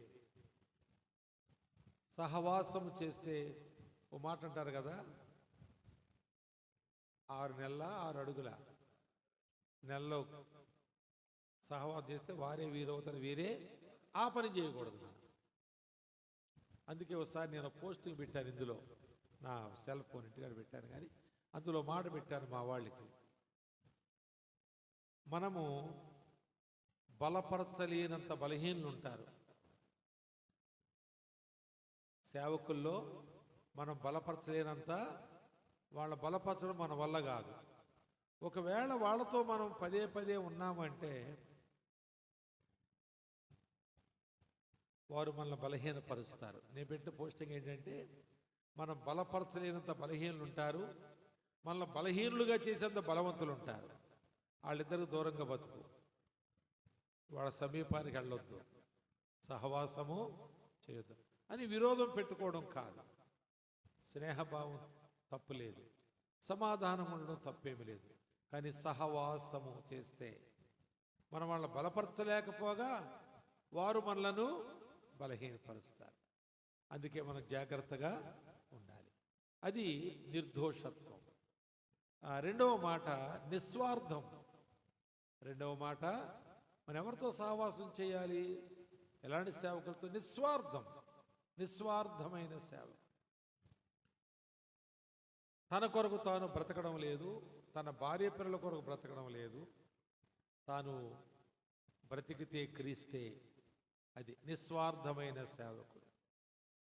మూడవ మాట, నిరాడంబరమైన సేవకుడు. నిరాడంబరం. ఏ విధమైన నేను ఎలాగుండాలి, నా ఇంట్లో ఏముండాలి, ఎలాంటి వస్తువులు తెచ్చి గోడకు తగిలించుకోవాలి, ఇల్లు కట్టేటప్పుడు ఎలాగెలాగ డిజైన్లు ఉండాలి, ఇలాంటి ఆడంబరపు ఆలోచనలు లేని సేవకుడు. ఒక ఆయన ఇంటిగ్రిటీ మీద స్పెషలైజేషన్ ఉంది, యథార్థత మీద, ఎక్కడ హైదరాబాదులో. అవి క్లాసులు. నాకు కొన్ని క్లాసులు ఉన్నాయి, ఆయనకి ఇంటిగ్రిటీ మీద స్పెషల్ క్లాస్ ఉంది. ఆయన వచ్చాడు. వచ్చి అంకుల్, మీరు మీ క్లాస్ నేను తీసుకుంటాను, మీ టైం నా టైం మీరు తీసుకోండి అన్నాడు. ఎందుకు అని అడిగితే, మా అబ్బాయి అమెరికా వెళ్తున్నాడు, పంపించాలి, వాడికి కొన్ని థింగ్స్ కొనాలి, మార్కెట్కి వెళ్ళాలి అన్నాడు. నేను అన్నాను, ఎందుకు వెళ్తున్నాడు అన్నాను. జాన్ మెకార్థర్ యూనివర్సిటీలో ఆయనకి మా వాడికి సీట్ వచ్చింది అన్నాడు. అంటే ఇక్కడేం చేశాడు అని అడిగాను. ఇంటర్ చదివాడు అన్నాడు. అంత టీనేజ్లో అమెరికా పంపించడం మంచిది కాదేమో, ఎందుకు మీరు అలాగ ఆలోచించారు అప్పుడే? ఇక్కడ కొంత వాక్య విధానంలో ఒక సంవత్సరమైన తరిపిదామనివ్వండి, చదువు పంపిస్తే బాగుంటుంది. అన్నీ అయిపోయిన అంకులు, మీరు నా క్లాస్ తీసుకొని నేను మీకు అంటే అవన్నీ చెప్పొద్దయ్యా అన్నట్టు. సరే, నాకు అర్థమైపోయింది ఆయన ముఖం, ఫీలింగ్స్, ఎక్స్ప్రెషన్స్. నేను వదిలేశాను. ఆ తర్వాత అబ్బాయి 19 సంవత్సరాలు, అప్పుడు 19 వచ్చినాయో రాలేదు, 18 అయినాయి. అయితే వెళ్ళిపోయాడు. 27 రాలేదు, 19 దాటాక ఒక అమ్మాయిని పెళ్లి చేసుకోవడానికి అన్ని ఫోటోలు పెట్టేసుకుని తీసేసుకుని తిరిగేసి ఎక్కడెక్కడ తిరిగారు, ఏం చేశారో వాళ్ళ నాయనకి పంపించాడు. వాళ్ళ నాయన, అమ్మ అందరూ కలిసి అక్కడ పెళ్లి చేసి వచ్చారు. అరే, నీ కొడుకు పెళ్ళికి మమ్మల్ని తీసుకెళ్ళలేదారా అని వాళ్ళ అక్క చెల్లెలు మాట్లాడడం మానేశారు. వాళ్ళ తండ్రి చచ్చిపోయాడు గట్ట వాళ్ళ అమ్మ, ఇదేంట్రా లేనిపోయిన గొడవ, మరి అయింది ఏదో అయింది, మీరు ఇలాగుంటే నేను బతికుండగానే అక్కలతో ఇంటికి రావు, చెల్లిని రానేవు, వీళ్ళు రారు, నువ్వు రావు, ఏంట్రా ఈ గొడవ అని ఆమె బెంగ పెట్టుకుని సిక్ అయిపోయింది. నేను చెప్పిన మాట ఏంటంటే అందరూ బాగుంటారు కదా, బాగుంటారు బాగురా. ఆయన దేని మీద మెసేజ్ ఇస్తున్నాడు? యథార్థమైన జీవితం, ప్రభు కొరకు జీవించాలనే దాని మీద. కనుక ఇవన్నీ మనం చూస్తుంటే ఈ లూప్ హోల్స్ అన్నీ వారు కలిగి బోధ చేస్తున్నారు, ప్రసంగాలు చేస్తున్నారు. నేను సహవాసిని కదా, తోటి సేవకుడు కదా. ఆయన అన్నాడట తర్వాత, అంకులు మరీ విపరీతంగా ఉంటాడండి, మరీ అలాగ లోకంలో బతకగలమా, ఇలాంటి మాట అన్నట్టు విన్నాను. మరి ఇప్పుడు ఏమైంది? అబాస్ పాలైపోయాడు. అయినా ఆడు పెళ్లి చేయడానికి ఒప్పుకోకపోతే నేను ఇక్కడే చేసుకుంటాను, ఇక్కడే ఉంటాను, మీకు నాకు సంబంధం లేదని వాడన్నాడు. అయ్యో బాబురావు, కొడుకు ఒక్కడ వేరా, ఎలాగరా? సరే, అయితే అయిపోయింది, ఎలాగ అయిపోయింది, ఆడు బతుకు అలాగైపోయింది. మళ్ళీ కూతురుని పంపించాడు అక్కడ. కాక ఇంటిగ్రిటీ ఉందా ఏమైనా? ఉందా ఏమైనా? ఆడు బతుకు అలాగైపోయింది, దీని బతుకు ఏమైపోతుందని భయం ఉందా ఆ సేవకుడికి? కనుక చాలాసార్లు మనం వేరే వాళ్ళ మాటను, ఈ దేవుడు నాకు ఇచ్చాడు ఈ ఛాన్స్, లేక నాకు ఈ స్తోమత ఇచ్చాడు, కనుక మనం నిరాడంబరంగా ఉన్న వాళ్ళతో సహవాసం చేయాలి. సిద్ధాంతాలకు దీనికి సంబంధం లేదు, దాని మీద వాదాలు మనం పెట్టుకోనక్కర్లేదు. ప్రభు నాకు ఇలా బయలుపరిచాడు అంటాడు, మనం ఏం చేస్తాం? దానికి వాక్యం చూపించమంటే వాళ్ళు చూపిస్తారు బ్రహ్మాండమైన వాక్యాలు, మనం ఏదో చూపిస్తాం, అది ఒక వీక్స్ వాక్యం ఏదో చూపిస్తాం, వాళ్ళు బలమైన వాక్యం చూపిస్తారు, వాళ్ళు 5-6 చూపిస్తారు, మనం 1-2 చూపిస్తాం. ఎక్కడికి గెలుస్తాం మనం? జెహోవా విట్నెస్లతో గెలవడం చూద్దాం. ఇక్కడ ఉన్నవాళ్ళు ఎవరైనా, నేనైనా గెలవగలమా? ఆడు నిన్నగాక మొన్న నమ్ముకున్నవాడితో కూడా గెలవలేము మనం. వాళ్ళ పాస్టర్లు అలా ఉంచండి. ఆ సంఘస్థులతో కూడా గెలవలేము మనం. వాళ్ళు అట్లా ఆరితేరిపోతారు. ఆది కాడిచే ప్రకటన వరకు ఆరితేరిపోతారు. మనం ఆరితేరిపోయామా? ఇది చదివితే అధ్యాదో అధ్యతే తెలియదు మనకి. కాబట్టి సహవాసం చేయుటకు ఈ నామ్స్, కండిషన్స్ మనం కలిగి ఉండాలి. వారు నిస్వార్థపరులై ఉండాలి. Out and out for the ministry అన్నట్టుగా, నాకేముందో అది దేవుని సేవకే, అది నా కొరకు కాదు. రెండవది నిస్వార్థపరుడు, నిర్దోషి, అలాగే నిరాడంబరం. సింపుల్గా ఈ లోకంలో సింపుల్గా బ్రతకాలి, పరలోకంలో తేజోవసన పరిశుద్ధులతో బ్రతకాలి. వారితో సహవాసం చేయాలి, అది మనం కోరుకోవాలి. మూడవదిగా చూస్తే పౌలు మరొక మాట అన్నాడు. కొరింథీ 2వ పత్రికలో 5వ అధ్యాయంలో 9వ వచనములో ఆయన పలికిన మాట, నేను దేహమందున్నను, నేను దేహము విడిచినను, నేను దేవునికి ఇష్టడునై ఉండాలి అనే అపేక్ష నాకుంది. అక్కడ కూడా కొరింథీ 2వ పత్రిక 5వ అధ్యాయం 9వ వచనములో చదువుతారా? దేహమందున్నను, దేహమును విడిచినను, ఆయనకి ఇష్టలమై ఉండాలి, అదే నా అపేక్ష. ఇక్కడ మనం కొన్ని గట్టి మాటలు చూస్తాం చూడండి. వాక్యాపేక్ష దగ్గర శిశువులను పోలి అన్నాడు పేతురు. వాక్యమును ఎలాగ అపేక్షించాలి మనం? ఒక చిన్న బిడ్డ ఏడిస్తే ఎందుకు ఏడుస్తాడు? మళ్ళా ఏడిస్తే ఎందుకు ఏడుస్తాడు? మళ్ళా ఏడిస్తే ఎందుకు ఏడుస్తాడు? ఎన్నిసార్లు ఏడిస్తే ఎందుకు ఏడుస్తాడు? ఇంకెందుకు ఏడవడాడు? నాకు షెడ్డీ బాగాలేదు అంటాడా? నాకు ఈ కలర్ నచ్చలేదు అంటాడా షర్ట్ది? ఏమంటే నాకు షూ అనలేదంటాడా? వాడు ఎన్నిసార్లు ఏడిచినా, మనం ఎన్నిసార్లు ఏడిచినా వాక్యం కొరకు ఏడవాలి. దేవుని సేవకుడు ముఖ్యంగా వాక్యం దొరక్కపోతే ఏడవాలి. ఈరోజేమీ ఫ్రెష్గా మనకేమీ రెవల్యూషన్ లేకపోతే ఏడవాలి. ఎవరు ఏడ్చినట్టు? శిశువు ఏడ్చినట్లు. అలాగే సహవాసాన్ని గురించి ఒక మాట చెబుతాడు, మిక్కిలి అపేక్ష అంటాడు. ఈ అపేక్షల దగ్గర ఈ మాటలు చూస్తాం. మిక్కిలి అపేక్ష అంటాడు. అక్కడ శిశువును పోల్చాడు, ఇక్కడ మిక్కిలి అపేక్ష అన్నాడు. తర్వాత ఇప్పుడు మనం చదువుకున్నామే, ఆ మిగుల అపేక్షించుచున్నాను. ప్రతి అపేక్షకు ముందు ఒక ప్రత్యేకమైనటువంటి మాట దాన్ని స్థిరపరచడానికి రాయబడి ఉంది. ఇది సామాన్యమైన అపేక్ష కాదు, స్పెషల్ అపేక్ష అన్నట్లుగా కలిగి ఉండాలి. మరి గలతీయులకు రాస్తూ పౌలు అంటాడు 1:10, నేను మనుషులను సంతోషపెట్టాలని సేవ చేయడం లేదు. నేను మనుషులను సంతోషపెట్టు వాడనైతేనా దేవునిని సంతోషపెట్టలేను కనుక దేవునికి దాసుడనే కాకపోదునుగాక అంటాడు ఆయన. కాకపోదును కనుక మనుషులను సంతోషపెట్టడానికి కొన్నిసార్లు వారి యొక్క హోదాలను బట్టో, వారిచ్చిన కానుకలను బట్టో వారిని మనము ప్రత్యేకంగా చూడడం అనేది జరిగితే మనుషులను సంతోషపెట్టే అలవాటు పడిపోతాం మనం. అలవాటు పడిపోవద్దు. ఒకసారి ఏమనుకోవద్దు, మరి నేను ఇలాంటి మాటలు చెప్తుంటాను అప్పుడప్పుడు. నిజం ఈ దేవుడు వింటున్నాడు కూడా.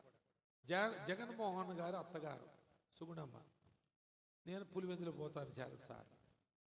ఏమండి, వాళ్ళు వెళ్ళే చర్చికి వెళుతుంటాను. పాలరెడ్డి గారండి, మీకు తెలుసు కదా, అడగొస్తా ఆవిడ. అవినాష్ రెడ్డి తెలుసా మీకు? ఎంపీ కడప. వాళ్ళ అమ్మ కూడా అడగొస్తుంది, విమలమ్మ కాదు, అలాంటి పేరేదో ఉంది. సరే, మొత్తానికి వీళ్ళిద్దరూ ఎప్పుడైనా కలుస్తారు. పైగా నన్ను వస్తారు, నన్ను కలవకుండా వెళ్ళిపోరు. ఈ జగన్ గారు అత్తగారు సుగుణమ్మ సార్ అంది, మీరు లాస్ట్ టైం వచ్చినప్పుడు చెప్పిన వాక్యం నా నోట్స్లో ఉందండి, ఇదిగో నోట్స్ అంది. నేనన్నాను, నోట్స్లో ఉండడా కాదమ్మా నేను చెప్పింది, హృదయంలో ఉండడా కన్నాను నేను. ఇలాగన్నా అవునండి అవునండి హృదయంలో కూడా ఉందండి అంది.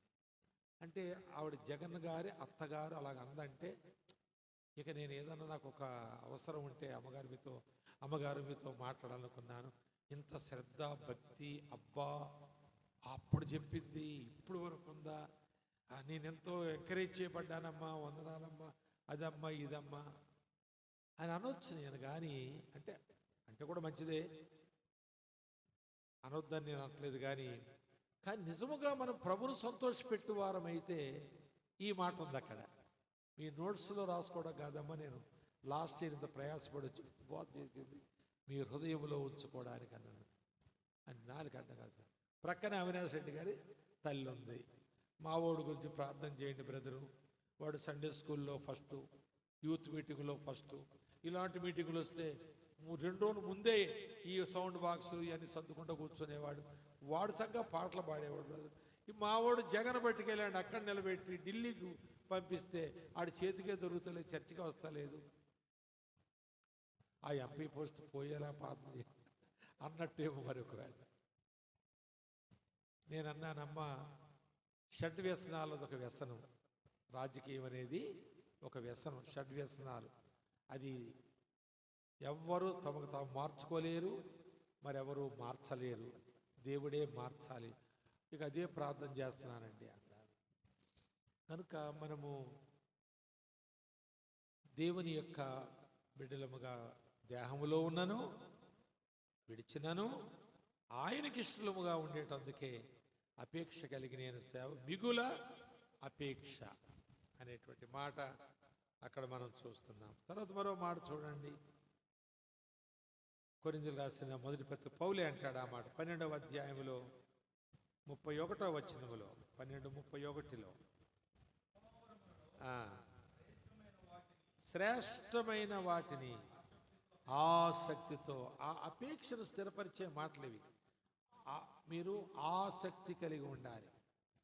దేని యందు ఆసక్తి కలిగి ఉండాలి? మీరు శ్రేష్టమైన వరములను, శ్రేష్టమైన వరములు ఎంత. మరి నాకు తెలిసినంత వరకు మీకు కూడా తెలిసి ఉండొచ్చు, చాలామంది స్వస్థత వరాలు ఉన్నవాళ్ళు ఉన్నారు. మరి అదొకటే వరమా? దెయ్యాలను అలగొట్టడము, జబ్బులు బాగు చేయడము. ఇప్పుడు ఇలాంటి అరటికాయలకో యాపిల్ పళ్ళుకో ప్రార్థన చేసి తినండి అమ్మ కొడుకు పుడతాడు, పండంటి కొడుకు పుడతాడని వాళ్ళ మభ్యపెట్టి అప్పటికి ఏదో కొద్ది సందాడు ఎవడో ఓసారి కొడుకు పుడతాడని జ్యోతిష్కుని చెప్పాడు. పాస్టరే, జ్యోతిష్కు పాస్టర్ ఉంటారు. ఆ ఇంటికి వెళ్ళి ప్రార్థన చేసి 3 అమ్మాయిలు అయ్యారండి, ప్రార్థన చేయండి అయ్యగారు కొడుకు పుట్టేలాగా అన్నాడు. అంటే 5 నెలలు ఏమో గర్భవతి. ఇప్పుడు మరి లోపల ఏముందో కానీ ఇది మార్చేస్తాడు ప్రార్థనతో, జెండర్నే చేంజ్ చేస్తాడు అనమాట. అయితే మొత్తానికి వాళ్ళు అలా నమ్ముతున్నారు మనల్ని. అది మనకున్న లోకువ, మనకున్నటువంటి అవకాశం ఏంటంటే వాళ్ళు నమ్మడమే మనల్ని. ఆ చిలక ప్రశ్న నమ్ముతా లేదా? ఆడికి అదే కదా మరి భుక్తి, అదే కదా వ్యాపారం ఆడికి. ఆ చిలక మన జాతకం చెప్పుద్దా? ఒకసారి చిలక జాతకం చెప్తుంటే కుక్క స్పీడ్కి వచ్చింది, కరుసుకుపోయిందంటే దాని బతుకు దానికే తెలియదు. ఖమ్మంపల్లిన ఒక ఊరిలో చిలక వచ్చింది, ఇలా పెట్టాడు పుస్తకాలు ఏవో తీయడానికి పోయింది. అది ఆ కుక్క ఎక్కడ చూసిందో మాట వేసుకుంది, టక్కన కలుసుకుని వెళ్ళిపోయాడు. ఈడు పరిగెడతాడు వెనకాల. ఆడి బతుకు ఆడికి తెలియదు, చిలక బతుకు చిలక తెలియదు. నీ భవిష్యత్తు గురించి చెప్పుద్దట అది. మొత్తం మన నమ్మిక ఆడికి జీవనోపాధి. అలాగే మన జీవనోపాధి కూడా విశ్వాసం నమ్మిక మన మీద. ప్రార్థన చేయండి అయ్యగారు, తల మీద పెట్టి ప్రార్థన చేయండి అయ్యగారు అని కోరుకుంటారు వాళ్ళు. సరే, వాళ్ళ విశ్వాసం వాళ్ళని స్వస్థపరచుగాక. కానీ మరి నీదేంటి, నీ సంగతి ఏంటి? నువ్వు తీర్పులోకి వచ్చుదువుగాక. అవునా కాదు? సరే, మొత్తాన్ని కొడుకు పుడతాడని చెప్పి హామీ ఇచ్చి వెళ్ళిపోయాడు. వెళ్ళిపోయి మళ్ళా కొంతకాలంకి వచ్చాడు. ఈ కూతురు పుట్టింది. అయ్యగారు మీరు అప్పుడు వచ్చి చెప్తే కొడుకు పుడతాడన్నారు, కూతురు పుట్టింది. నేను ఎందుకన్నానమ్మా కొడుకు పుడతాడని? మీరు ఇలా మారుస్తారని అప్పుడే చిట్టి మీద రాసి సూరులో పెట్టెళ్ళాడట. అప్పుడే ఆ యుక్తులు చూడండి ఎలాగున్నాయి పాస్టర్లే. కూతురని రాశాడు, అందులో పెట్టాడు. కొడుకు పుడితేనేమో నా ప్రార్థనలో పుట్టాడన్నాడు. ఇప్పుడు కూతురు పుడితే నేను కొడుకు పుడతానని చెప్పలేదమ్మా, మీరు ఇలాగ అంటారని ఇదిగో రాసి ఇక్కడ పెట్టారని ఆ కుర్రోడితో తీరాగా సిట్టి అది తీస్తే కుమార్తె అని ఉంది. ఎంత మాయ చెప్పండి. అయ్యో అయ్యగారు మేము మర్చిపోయాం. నిజంగానే అయ్యగారు ఇక మీరు అన్నాక మారతారా ఇంకా? అలాగే కాబట్టి మనము వరములు అనేవి ఇతరులను మభ్యపెట్టేవి, వారి చేత మనము గణపరచబడ్డానికి అప్పటికప్పుడు ఏదో ఈయన నిజమైన పాస్టరు అని అనిపించుకునేటువంటి విధానంలో మనం ఎక్సర్సైజ్ చేయడం కాదు. దేవుడు మనల్ని అక్కడికి ఎందుకు పంపించాడో, అక్కడ ప్రజలకు ఏం అవసరమో అది మనం వారికి అందించే వరము మన దగ్గర ఉండాలి. అది ప్రేమ కింద అసలు 12వ అధ్యాయం తర్వాత 13వ అధ్యాయం మరి శ్రేష్టమైనది ఉత్తమమైనది మీకు చెబుతాను వినండి, మీరు కోరుకోవాల్సింది చెబుతాను వినండి అని 13వ అధ్యాయంలో రాశాడు. 13 వచనాలు రాశాడు. కాబట్టి మనం శ్రేష్టమైన వరాలు ఏంటి, చౌకబారు వరాలు ఏంటి చెప్పండి నాకు. శ్రేష్టమైన వరాలు అన్నాడు కదా, మరి చౌకబారు ఏంటి? ఉన్నాయా? అలాగేమైనా ఉన్నాయా? అందువలన ప్రభువా ఈరోజు నా పరిచర్యకు నాకు అవసరమైన వరము దయచేసి నన్ను పంపించు. అది వాక్యం చెప్పడమా, లేక ఒకరికి సహాయం చేయడమా, ఒకరికి స్వస్థత కొరకు ప్రార్థన చేయడమా, వారు దెయ్యం పడితే వెళ్ళగొట్టడానిక, ఏదైనా కావచ్చు. మనం వెళుతున్న ఫీల్డ్లోకి వెళుతున్నాం, ఆ రోజు ఎక్కడ దేన్ని ఎదుర్కొంటాం మనకు తెలియదు. అలాంటి వరము నాకు దయచేయి. శ్రేష్టమైన వరం ఏంటంటే నీ పరిచర్య ఫలించడానికి నువ్వు వాడుకునేటువంటి వరమే శ్రేష్ట. నీకు శ్రేష్ట, నాకో శ్రేష్టమైన వరం, నీకో శ్రేష్టమైన వరం. దేవుని యొక్క వాక్యం పరిచర్య అది మనం జరిగించడం ఒక వరముతోనే అది మనకు అనుగ్రహించబడింది కనుక వాళ్ళేదో స్వస్థపరుస్తున్నారు, అది నాకు దయచేయి, ఇది నాకు దయచేయి. ఒక ఆయన పొట్టోళ్ళు పొడుగ్గా చేసే వరం పొందాడట ఆయన. మన ఇండియాలో ఎవరికి లేదంటది. మరి పొట్టోళ్ళు పొడుగ్గా చేస్తే పరలోకి వెళ్ళిపోతారా? పొట్టోళ్ళంతా ఊర్లో ఉన్న పొట్టోళ్ళు అందరూ వచ్చేస్తారు. అందరినీ పొడుగ్గా చేస్తావు, నువ్వేం చేసినట్టు? ఇప్పుడు పొడుగ్గా చేసి ఏం చేసినట్టు? ఏమి లేదు, నువ్వు పేరు తెచ్చుకున్నావేమో ఒకవేళ. అలా కాకుండా దేవుని రాజ్య వ్యాప్తిలో వాడబడుటకు అవసరమైన వరములు మన దగ్గర మనకు దేవుడు అనుగ్రహించాలని మనం ప్రార్థన చేయాలి, లేక అపేక్షించాలి. ఆ తర్వాత ఏమైపడింది, మీరు ఆసక్తితో ఉండండి. చిల్లరగా ప్రార్థన చేశాను బాగుపడిపోయాడా, చేశాను ఏం పోయింది అని చిల్లరగా మాట్లాడుకోకండి. ఒక వరము కలిగిన వారుగా మీరు పనిచేయండి. తరువాత ఐదవదిగా మరొక మాట మనం చూస్తాము. తెస్సలోనికీయులకు రాసిన మొదటి పత్రిక 2వ అధ్యాయం 8వ వచనములో పౌలు తన గురించి తాను రాసుకుంటాడు. 2వ అధ్యాయం చాలా మంచి అధ్యాయం, అది చదవాలి. 4వ వచనం చాలా మంచి వచనము. 2:4 సువార్త ప్రకటించుటకు, సువార్త మాకు అప్పగించుకుటకు మేము యోగ్యులమని దేవుని వలన ఎంచబడిన వారు. ఎంత మంచి మాట అండి. మన 8వ వచనం అనుకోండి, కానీ 4వ వచనంలో పౌలు తను తాను ప్రజెంట్ చేసుకుంటున్నాడు సంఘానికి. చాలా తక్కువ దినాలు అక్కడ సేవ చేశాడు కనుక ఎక్కువ తను పరిచయం చేసుకోవాల్సి వచ్చింది వాళ్ళకి. బహుశా 16 దినాలు కావచ్చేమో ఆయన సేవ అక్కడ. 2 వారాలు అంటారు, కానీ 3 ఆదివారం ఉన్నట్టుగా ఒక రికార్డు ఉంది కనుక 16 దినాలు కావచ్చని బైబిల్ వ్యాఖ్యానికులు చెబుతున్నారు. వాళ్ళకు ఉత్తరం రాశాడు, 2 లెటర్స్ రాశాడు. అందులో ఈ లెటర్లు అంటాడు, దేవుడు సువార్తను ప్రకటించుటకు యోగ్యులమని మమ్మలను ఎంచుకున్నాడు. ఈ ఎంచుట అన్న మాట ఇంగ్లీష్లో అంటే God has approved us to be entrusted with the gospel. సువార్తను మాకు అప్పగించుటకు మమ్మల్ని యోగ్యులుగా ఆయన ఎంచుకున్నాడు. దేవుని వాక్యమును సువార్తను మాకు ఇచ్చాడు. అందుకే స్తన్యమిచ్చు తల్లి వలె పనిచేస్తున్నాము, ఆదరించే తండ్రి వలె మేము పనిచేస్తున్నామని 5వ వచనంలో 12వ వచనంలో కూడా అనుకుంటా ఆ మాట్లాడతాడు. 8వ వచనంలో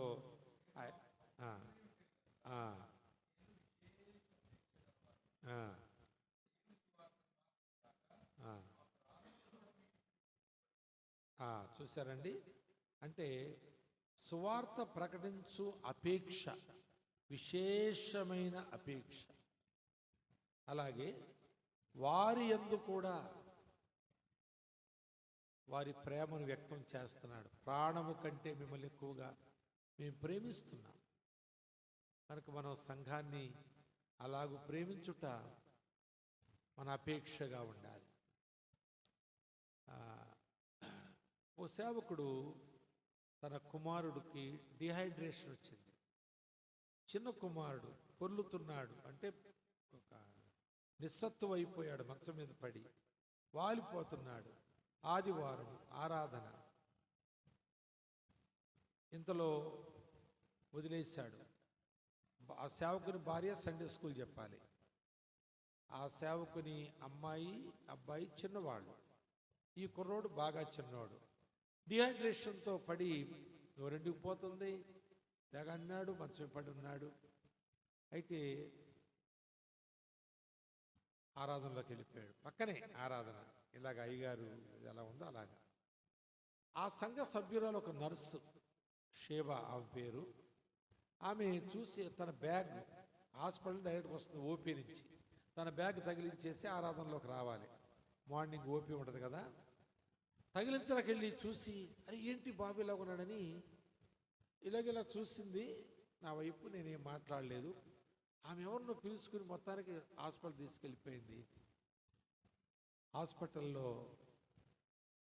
మరి తనకు నర్వం దొరుకుతా లేదు ఆ పిల్లవాడికి. డాక్టర్లు విసిగిపోయారట, నర్సులు విసిగిపోయారు. ఆ తర్వాత వెళ్ళడం జరిగింది నేను కూడా. మరి వెళ్ళినప్పుడు వాళ్ళు అన్నారు, మేమేం చేయలేమండి, ఇక పిల్లోడి సంగతి అయిపోయినట్టే, ఇది ఎక్కకపోతే గ్లూకోజ్ ఎక్కిస్తారు కదా, ఎక్కకపోతే అని. అప్పుడు నేనన్నాను, నన్ను చూసి ఆ పిల్లవాడు మరి ఇక నన్ను ఇక పొడవరో సూదులతో పొడుతారు కదండి, ఆ నరాలు దొరకడానికి పొడవరు అనుకున్నాడు.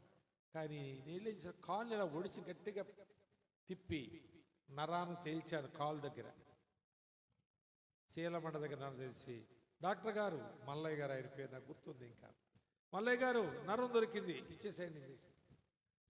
ఆ కుర్రోడు బతికాడు. దేవుని సేవకుని అపేక్ష ఏంటంటే, నేను నెగ్లెక్ట్ చేయండి, చంపేస్తే చచ్చిపోవడానికి కాదు. కానీ కొందరు అలాగ ఉన్నారు, మన కాళ్ళు ఒక పాఠంగా ఉన్నారు, తీసుకుందాం. ఆయన మూర్ఖుడండి, ఆయన అదేంటండి కొడుకు చచ్చిపోతుండగా అని మనం అటువైపుకి వెళ్ళొద్దు. మనం అంటే దేవుని సంఘమును తన కుమారుడి కంటే ఎక్కువగా ప్రేమిస్తున్నాడు, పోషిస్తున్నాడు. అలాగే సువార్త మరి ఎక్కువగా ప్రబలిపోవాలని అపేక్ష ఆయన విశేషముగా కలిగి ఉన్నాడు. ఇంకొక మాట చెప్పి నేను ముగిస్తాను. మనం 12:45 ఒక్క మాట మళ్ళా పేతురు రాసిన 2వ పత్రికలో 3:12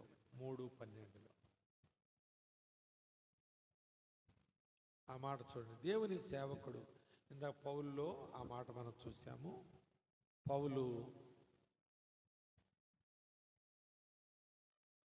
ప్రభు యొక్క రాకడలో ఆయన తన పునరుద్ధాన బలమును, ఆ శక్తిని, ఆ జీవమును ఆయన అనుభవపూర్వకంగా తెలుసుకోవాలి. సమస్త నష్టముగాను ఎంచుకుని పెంటలో పడవేశాడు. చెప్పండి, ఇప్పుడు చదవండి. పేతురు 2వ పత్రిక 3:12 ఇవన్నీ ఇటు లయమైపోయినవి గనుక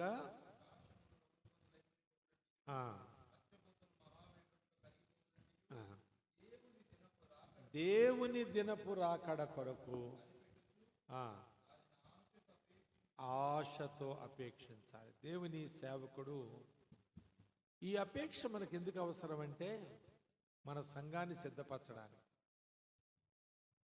మనం దేవుని రాజ్యం కొరకు కనిపెట్టడం కారణం ఈ తిప్పల పడలేక కాదు, ఈ గొడవలు ఎందుకు, ఈ ఉపవాసాలు, ఈ పస్తులు ఎందుకు, ఈ బాధలు ఎందుకు, ఈ అరకొర ఎందుకని కాదు.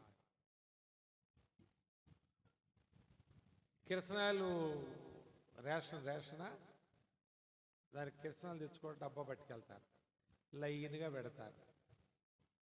కిరసనాలు పోస్తుంటారు వాళ్ళు, కిరోసిన్ పోసాక సరిగ్గా నీ డబ్బా దగ్గరకు వచ్చేసరికి రేపు రండి అయిపోయింది అంటాడు. నీకు ఏమనిపిస్తుంది? ప్రభు వచ్చేస్తే బాగుంది అనిపిస్తుంది. అట్లా అంటారండి కొంతమంది, విసిగిపోయి ప్రభు వచ్చేస్తే బాగుంది. ఎక్కువగా ఆడవాళ్ళు అంటుంటారు ఈ మాట, ప్రభు వచ్చేస్తే బాగుంది. విసిగిపోయి కాదు, మిక్కిలి అపేక్షతో మనం ఎందుకు చూస్తున్నామంటే మన సంఘాన్ని సిద్ధపరచడం కొరకు. ప్రభు వస్తాడు, మనం అందరం వెళ్ళాలి. ఆయన వాగ్దానం చేశాడు, ఇదిగో నేను త్వరగా, ఇదిగో అంటే చాలా దగ్గర ఉంటాడు కదా అని మనం చెప్పాలి. ఇవి అక్షరాల్లో చెప్పడం కాదు, మన అనుభవంలో నుండి, మన ఆశలో నుండి మనం చెప్పాలి. కనుక మనం ఉపేక్షించుకోవడం అంటే ఏంటో చెప్పాను. అలా ఉపేక్షించుకున్న వారికి ఇతరమైన అపేక్షలుంటే ఇందులో బలహీనపడిపోతామేమో అని మనం భయపడాలని చెప్పాను. తర్వాత అసలు మనం దేన్ని అపేక్షిస్తూ బ్రతకాలది కూడా చెప్పాను. తర్వాత మనం లేచి వెళదాం. ఏమైనా ఇస్తారా అయ్య గారు? వట్టిదేనా? అలాగే ఇలా వస్తాంలేండి, మరి పర్లేదు. బాత్రూంలోకి వెళ్తే వెళ్ళిరండి, చిన్న ప్రేయర్ చేసుకుందాం. ఎవరైనా ఒక ప్రార్థన చేయండి, చిన్న మాటలు క్లుప్తంగా ప్రార్థన.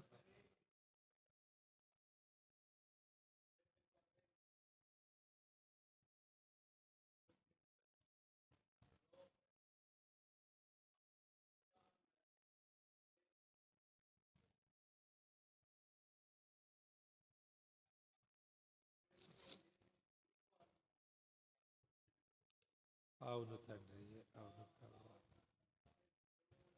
అవును అవును నాయన.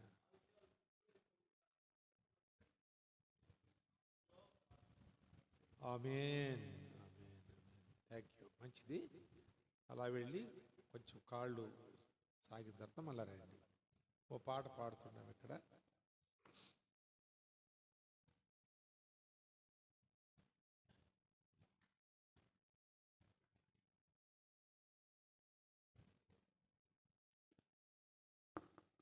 సెకండ్ సెషన్ చాలా తక్కువ సేపు మనం ముగించుకుందాం.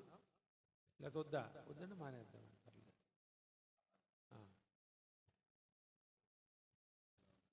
బాగున్నానండి.